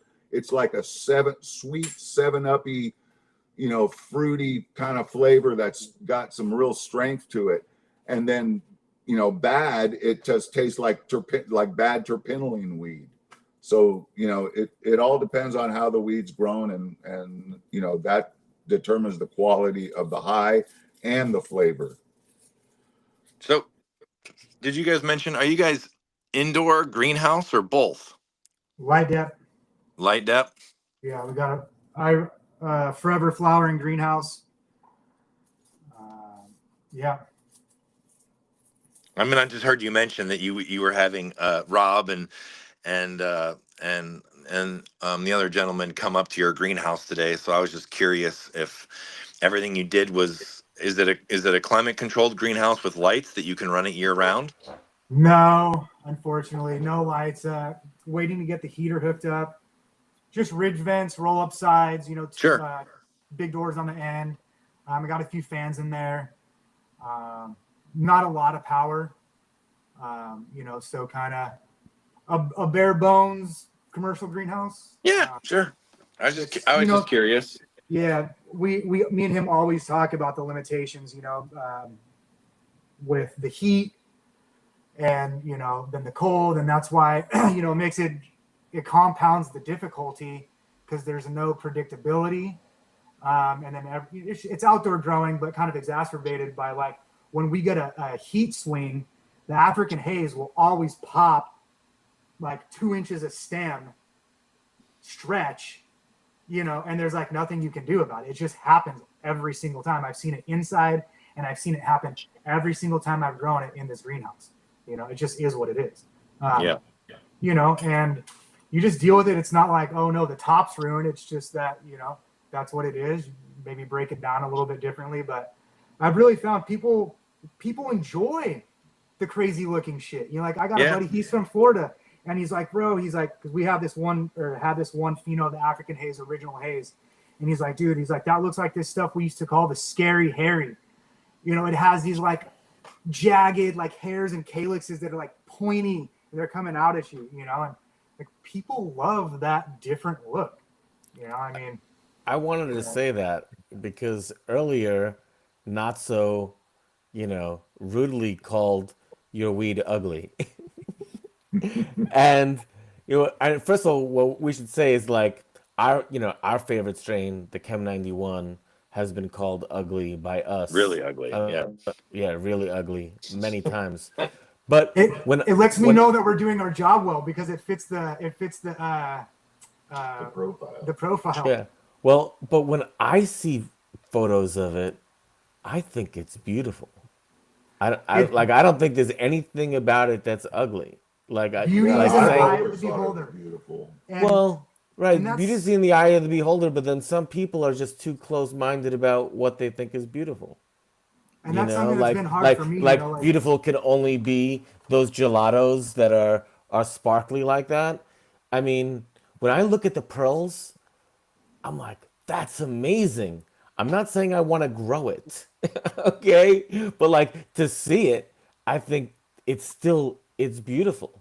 Yeah, and when I see, it's fascinating. yeah, it is, and I hope one day I get a chance to come visit you guys and see that stuff actually growing, because I think it's fascinating and I think it's beautiful, and I think it's just kind of like, again, when people are defining what is beautiful, in cannabis, and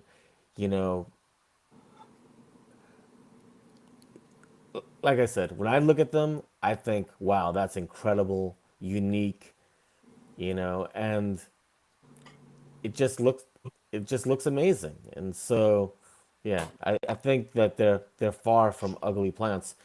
I mean, like I said, when I look at those plants, I see such a commitment.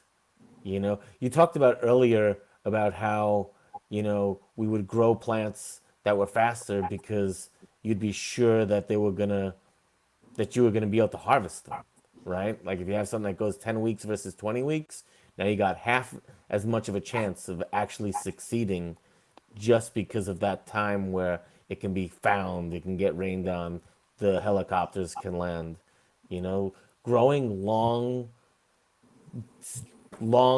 day length or long amount of days required out of a plant, it's always been an incredible commitment, and again, I don't think people are ready to take that commitment besides, a few of you guys out there, and hobbyists, like Francis was talking about how, there's a growing community of like small growers that grow for their personal, like you did before, and they want to have this stuff. They're growing just for themselves, so they don't care.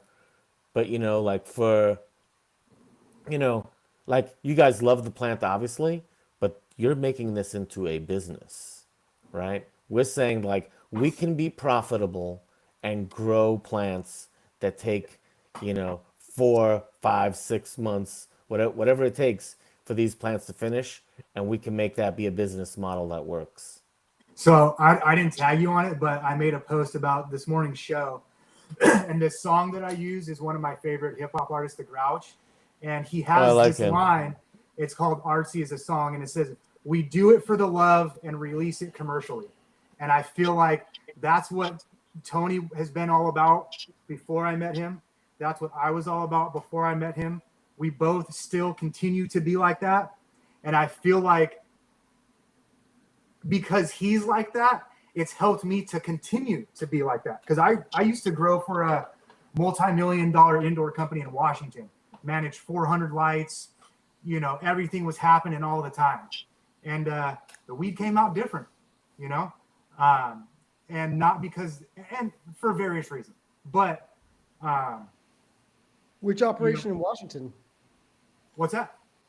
What was the name of the company in Washington? Artisan. It was in Olympia. It was an indoor. They had a few facilities. I remember And, Artisan. Yeah. Hmm. You know Artisan? Yeah, I remember. I was in Washington State at that time. You guys might have entered the Terpestival. When I was there, we did win a category of a terpene contest. That was the I put that on. okay. Did you ever go to Artisan? Because you kind of look familiar. I'm not gonna lie. Yeah, probably. It's possible. Yeah. So my buddy was actually living in Mendo, and he got a job up there, and then pulled me up there, and we grew for them for a while. Yeah. But it's that kind of like that small scale. Yeah, Gabby, we're figuring it out. I just got a notification like we had our best month so far to date. That makes me really happy. And that's excluding, some of the stores that I know are going to give us some big bumps. So it's possible, but it's the hardest, these are the hardest grows that I've ever done in my 25 years of growing. For sure, from the cultivation standpoint and from every standpoint,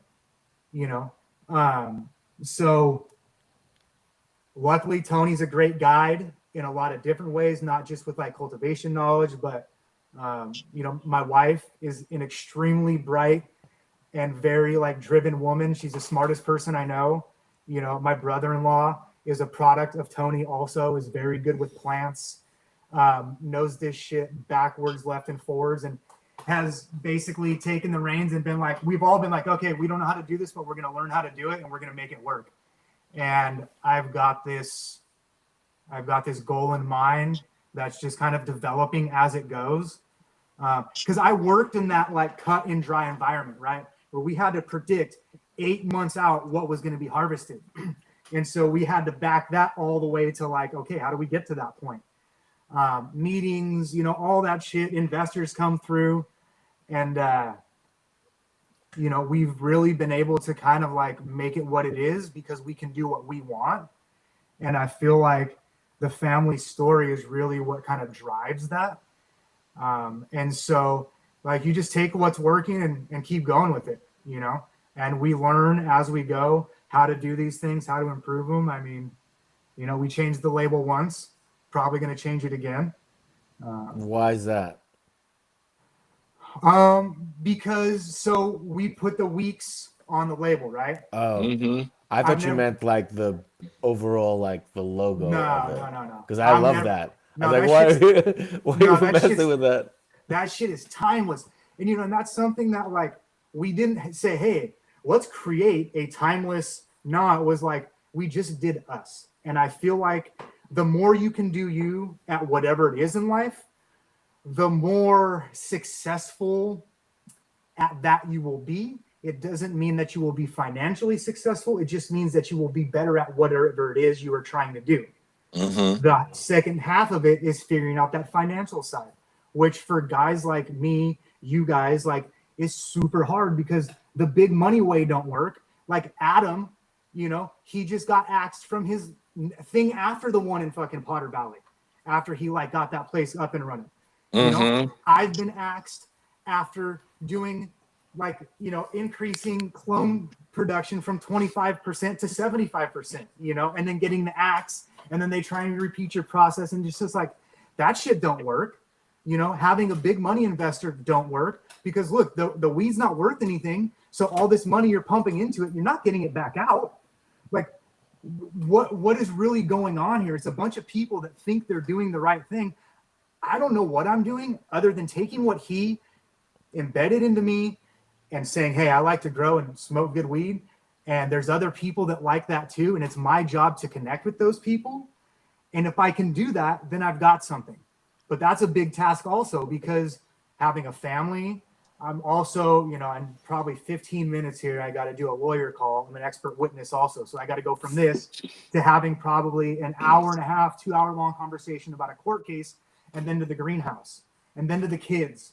You know? Sure. Like, Well, you're keeping it interesting at least. One thing dude, that's what makes it. I like solving problems. You know, if you have to go soon, I do want to throw this out there just for people to listen, and I want it's part of like a statement, but it's also a question to you too, because I've felt this for a long time, is that like cannabis, much more different like than alcohol or something, has a much wider range of flavors and effects within like the you know, the plant itself, right?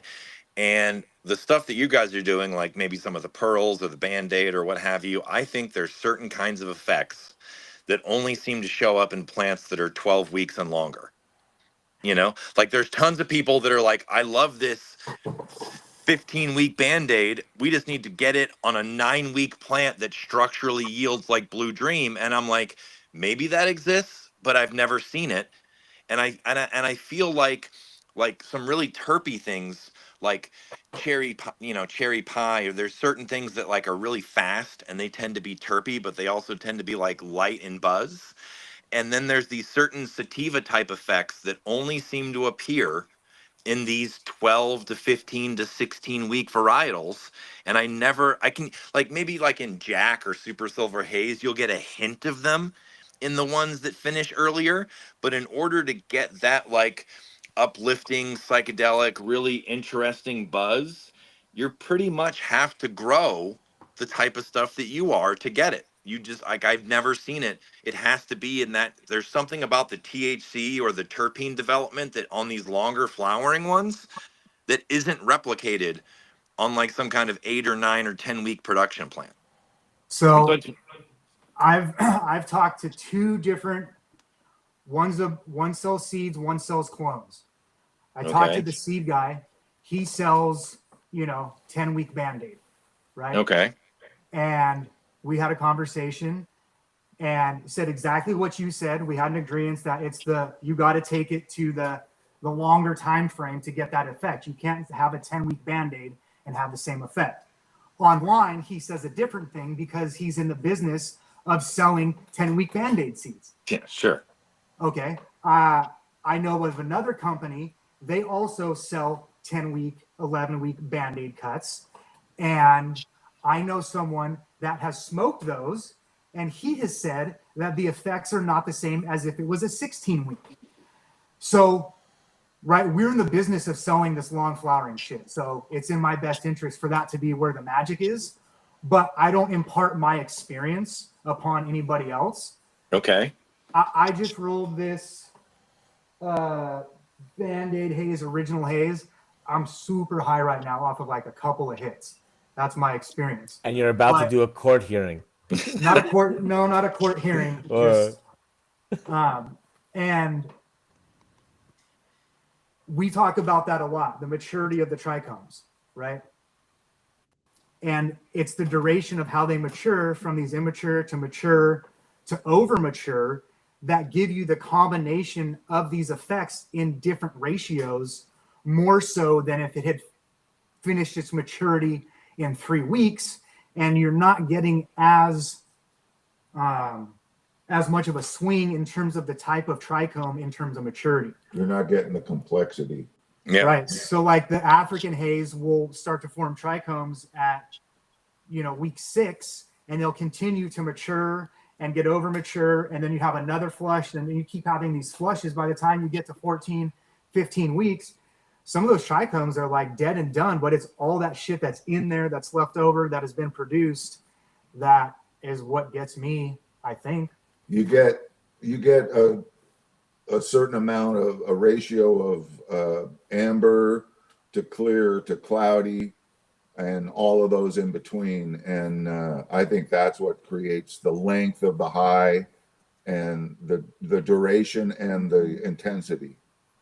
I just wanted to throw that out there before you guys left, because I really feel like it's like in the 30 years I've been growing, it's a truth where like some of these sativa highs that people are chasing, you have to be there for that cycle. You have to go that 12, 14, 15, 16 weeks.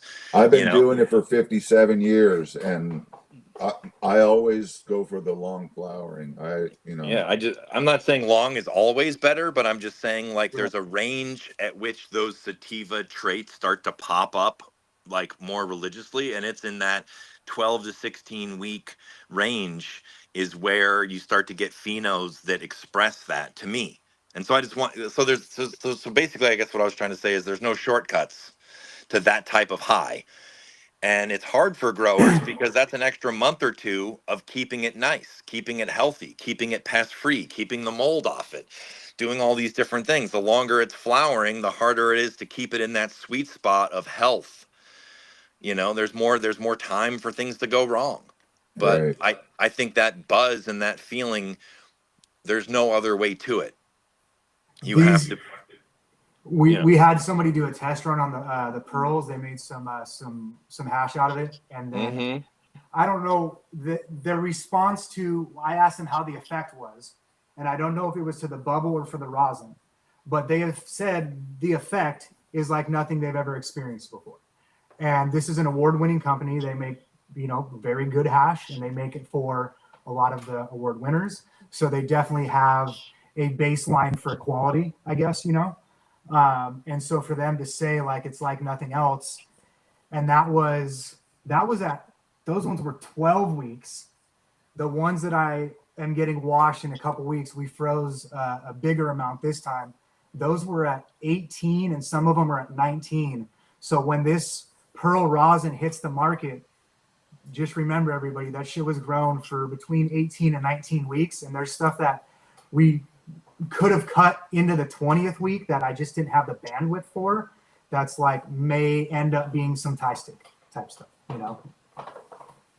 Yeah, I mean, incredible. I just and the other thing I think I should mention is that if people are used to smoking Kushes and chems and things like that, it seems to me, and this is just like my observation, but it seems to me that the way certain sativa strains hit you, it hits you like you have a much lower tolerance. Yeah. Like to weed. I don't know if it's like the mix of THC like you were talking about, or the terp, whatever the entourage effect is. Like if you smoke a really good sativa and you're not used to it, it will hit you like you're a much lighter smoker. If all you're used to smoking is these indicas like Bubbas or Kushes or, heavier things, and you try some rosin or you try some really nice flower, like you just said, it might only take you 2 or 3 hits. And all of a sudden you're like, I am soaring high. Like, whoa, I need to talk, type of thing. And so I think people, for people that might be interested, it's a very different buzz. It hits you very different. And it's rare for our generation because our generation pushed it in a different direction due to finances and police and this and that. And so having this stuff bubble back up and be available to people, it's sort of a time capsule, in a way. And I feel like I believe we're all here for a reason, like I crossed paths with my wife, like I said, numerous times before we ever met. We were on the same boat at a same high school dance. You know what I'm saying? Like it is almost as if the universe had tried to get us together, but it just couldn't quite make the connection, and so I feel like Tony's got his real, we all have their reasons, and for some reason, like me and him and, and like Isaac, my brother-in-law, like he's the shit, he's one of my best friends, like amazing guy, just outside of the greenhouse. I feel lucky. Like, talk about marrying into a family, man. I married into this guy's family, and his daughter is one of the most badass weed lawyers of all time. She is one of the most fierce people.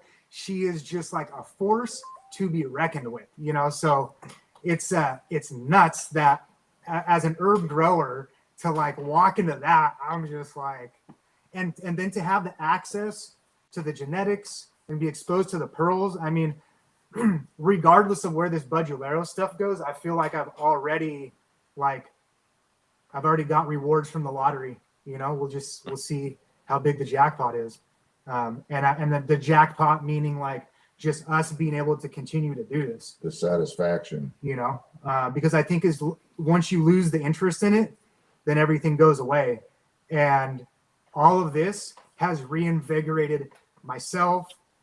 Tony reinvigorated me, maybe more so himself than me. For you guys, everybody that's got a chance to like talk about it, hear about it, it's a breath of fresh air, because so many people I talk to are like poo-pooing themselves over the prices. And it's like, I didn't fall into that for various reasons. And I consider myself lucky in hindsight, although I desperately wanted to be able to grow the cookies and the cakes and have a brand and do all this shit.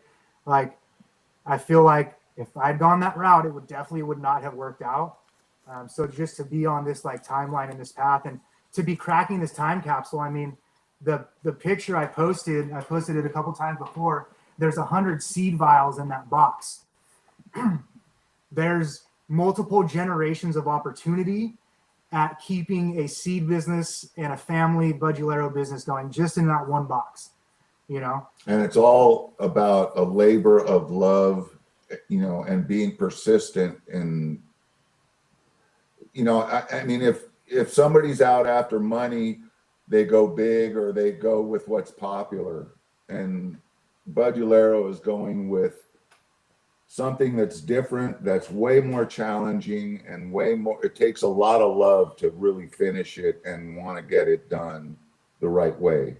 And that's going the extra mile. And it's hard to make a buck when you're going that extra mile and going all those weeks and limiting yourself to two harvests a year, and still stay above water. You know, it's hard under the conditions that we've got to deal with.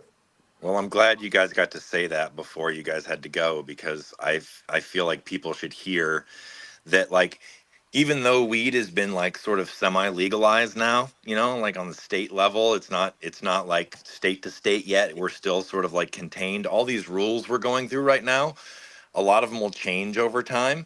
And so people like, you know, these guys, they're keeping the torch burning, keeping weird stuff alive, keeping unusual stuff alive, going against the grain,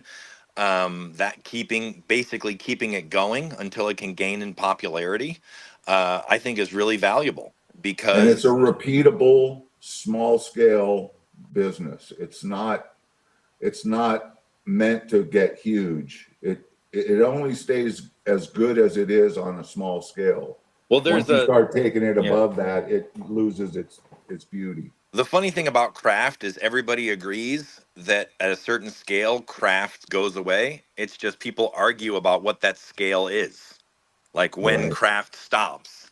But to me, craft is just, I'm trying to grow the best weed I can, you know, and stuff that I like. For me, craft is, I have a jar and I'm absolutely stoked to reach for it on the regular. My whole thing from when I started growing was to grow for my own stash. And I kept that through 57 years. Even though I was growing more, I always considered it my own stash. So I never had like my stash and other weed. That's the craft mentality. All my stash is like, I want weed that I find and my friends find to be absolutely wonderful. Right. And if I did that, not everybody has to agree with me, but I think that matters. And I think intention goes into it, you know, and those little changes you do that lead to better herb at the end, they stack, they add up, you know? Yep. So and it's the time spent. The way I found the pearls was cloistering myself for a couple of years during COVID and after, and not going anywhere. I mean, not even just the only place I went was to the grocery store and back. I cloistered myself in my property and I grew until I got what I wanted. And I didn't find it until I was 72 years old. I mean, maybe this is for Dominic, but maybe one of the things that is important about what you just said is that a lot of really true weed people have a bigger relationship with plants than they do with marketing themselves. And so you Or almost their have own to, family. Ask them yeah, how many times I told them I can't come for Christmas because or New Year's or Thanksgiving because I'm busy. you have to coax this stuff out of people, because the people that traditionally are good at marketing are not usually the same type of weed nerd, isolationist, happier, trying to do something in the shadows or just tucked away, like you said, for a couple years, focusing on stuff. It's a different personality type to be able to deep dive and to form a relationship with the plant in that way. So, And I think that's one of the things that's helped me get out there is I can be the weed nerd, but I can still be personable. mm-hmm. And the marketing thing, I knew getting into this, my buddy Danny from GW Smoke Break, who was the first person to put the pearls out there. Basically, we did a YouTube thing a couple times. He started talking about the pearls.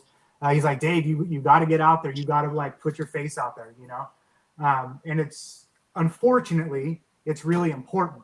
And it's hard for guys that have been in the shadows to embrace that. Yeah. But knowing that that's kind of a part of the deal, we got to do that. And then so doing it in a good way, an authentic way. That's why we do a lot of stuff in the greenhouse. Just because it's look, you can talk all you want, you say what you want, but we're in the greenhouse, this is where we're at, this is how we do things. And yeah. Well, I appreciate your guys' time very much. It was a very enjoyable convo. I know you guys got to go. Before I let you guys go, Yes. We got some time. I don't know what time my call is coming, so we can. oh, I was going to ask you, can you show us some of your flower? Because Tony said he was smoking on the pearls, and you said you were smoking on the Band-Aid haze. I'm smoking on a bag of 3-year-old pearls. Yeah, old pearls. Can you Old put some in pearl. the palm of your hands so we can see Yeah, it? this was a reject from a long time ago that Dave found a bag of it and I'm smoking it. And it's that's the other thing about these long flowering strains is some of them almost get better over time. They most definitely get better over time. And that's, Francis, there's so many layers to how difficult this is, because we've smoked the African haze at, when it was fresh, wet, semi-dry, dry, 3 months, 6 months, 9 months, a year, 15 months old. And it has gotten better the older it has gotten. And Tony, I gave him some year-old African Haze 11 joints. And after he was done with them, he was requesting more of them. I didn't know they were a year old. Yeah. So that is also a challenge to get people to understand that all your preconceived notions about weed, a lot of them for me have kind of gone out the window since I started growing these longer varieties because they're so much more complex. The short flowering strains, everything about it is short. The amount of time that they store well for is shorter. The amount of time they flower for is shorter. The time you get high is shorter. Yeah. When I was a young dude going to Holland for the first times and smoking sativas, right? The Euros over there would tell me, put it away for 6 months and forget about it. Right. And then come back to it, and it'll be an entirely different experience. Yeah. How long is the cure? 6, 7, 8 months. Hold on. Then start it. Let Dave say something so he's highlighted on the screen, and we'll make him bigger on the screen. Talk to me, Dave, so I can see. So this Hold it up is a little higher.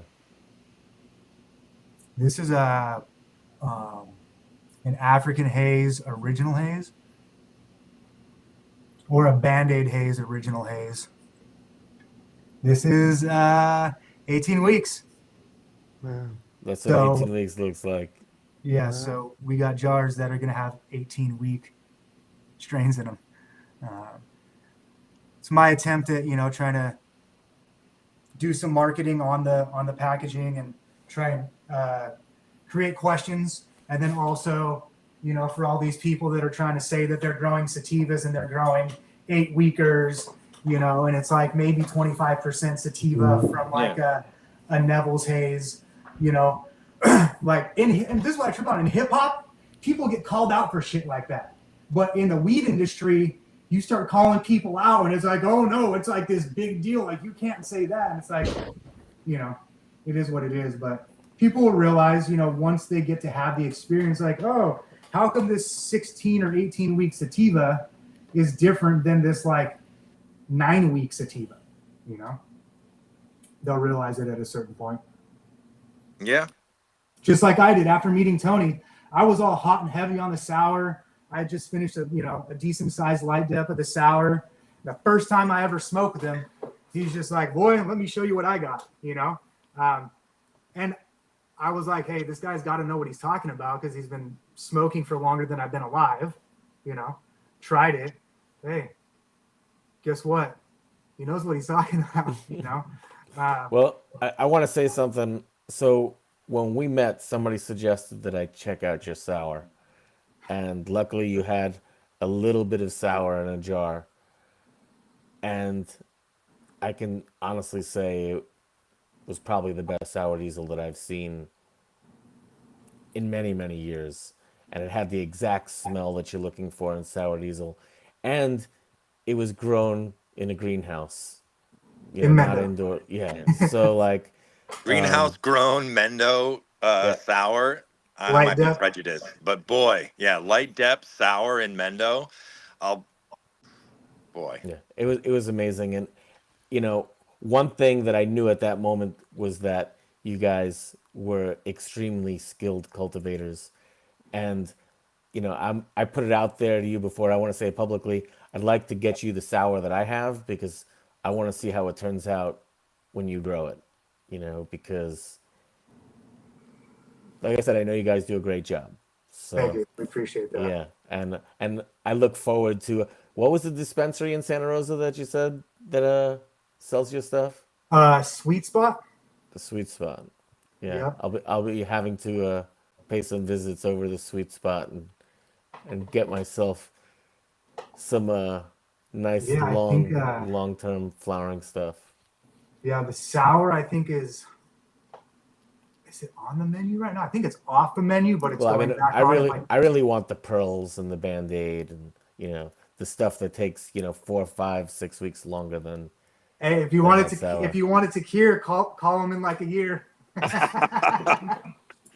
My problem is I have no patience. Yeah. I I'm don't up to know. I Mendo. don't know. I We'll don't know. smoke you out.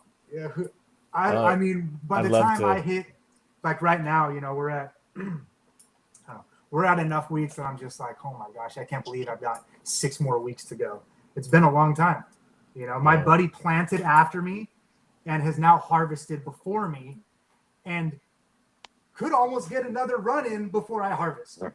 I'll come visit you guys. I've been in Mendoza for forever at this point. I can't be that far. No. Yeah, I mean, this guy's had DNA on his couch. It's been Yeah, DNA bought ounce of Bubba from me.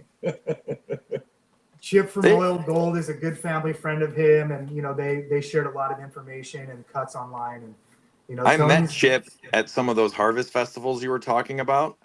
That's actually where I met Chip when he was still planning starting Royal Gold. It was in the early 2000s. Before Yeah, he'd I know actually that since he was since before he started, in Salinas when he was down there in Corralitos. He had actually just come back at one of those harvest festivals from Switzerland when they first really opened it up there, and that was sort of the first time that we had all seen like giant greenhouses with an 1.5 acre field next to it type of thing, and he had pictures of himself standing in it with his arms up. And I remember in 2000 2001 whatever it was, just being blown away that they'd opened it up over there. Hey, I'm sorry, Notsodog. I gotta say something before Dave's phone rings. When we're done recording here, you have to leave the app open till it says that it's fully uploaded. You got it. Okay, I'm talking to mostly Yeah. Dave and Tony since they've never done. I gotta it go before. too. My Okay. middle Yeah, daughter me has too. homecoming tonight, dude, Yeah. and so I got Oh my God. yeah, it's a The whole other thing deal. I want to say is I know we haven't even come close to telling all the stories we can tell. So I hope this is just part one of many that we do on your guys' story. Dominic, I hope we covered geography enough to benefit your study. Yeah, definitely. We've got some good stuff. Notsodog was uh, actually taking questions that we were writing in the chat and making sure they got out there. So like it was a good Great. team effort. Uh, yeah, so thank you. And yes, let's do it again. Yeah, well, I really appreciate you guys, and let's do it again soon.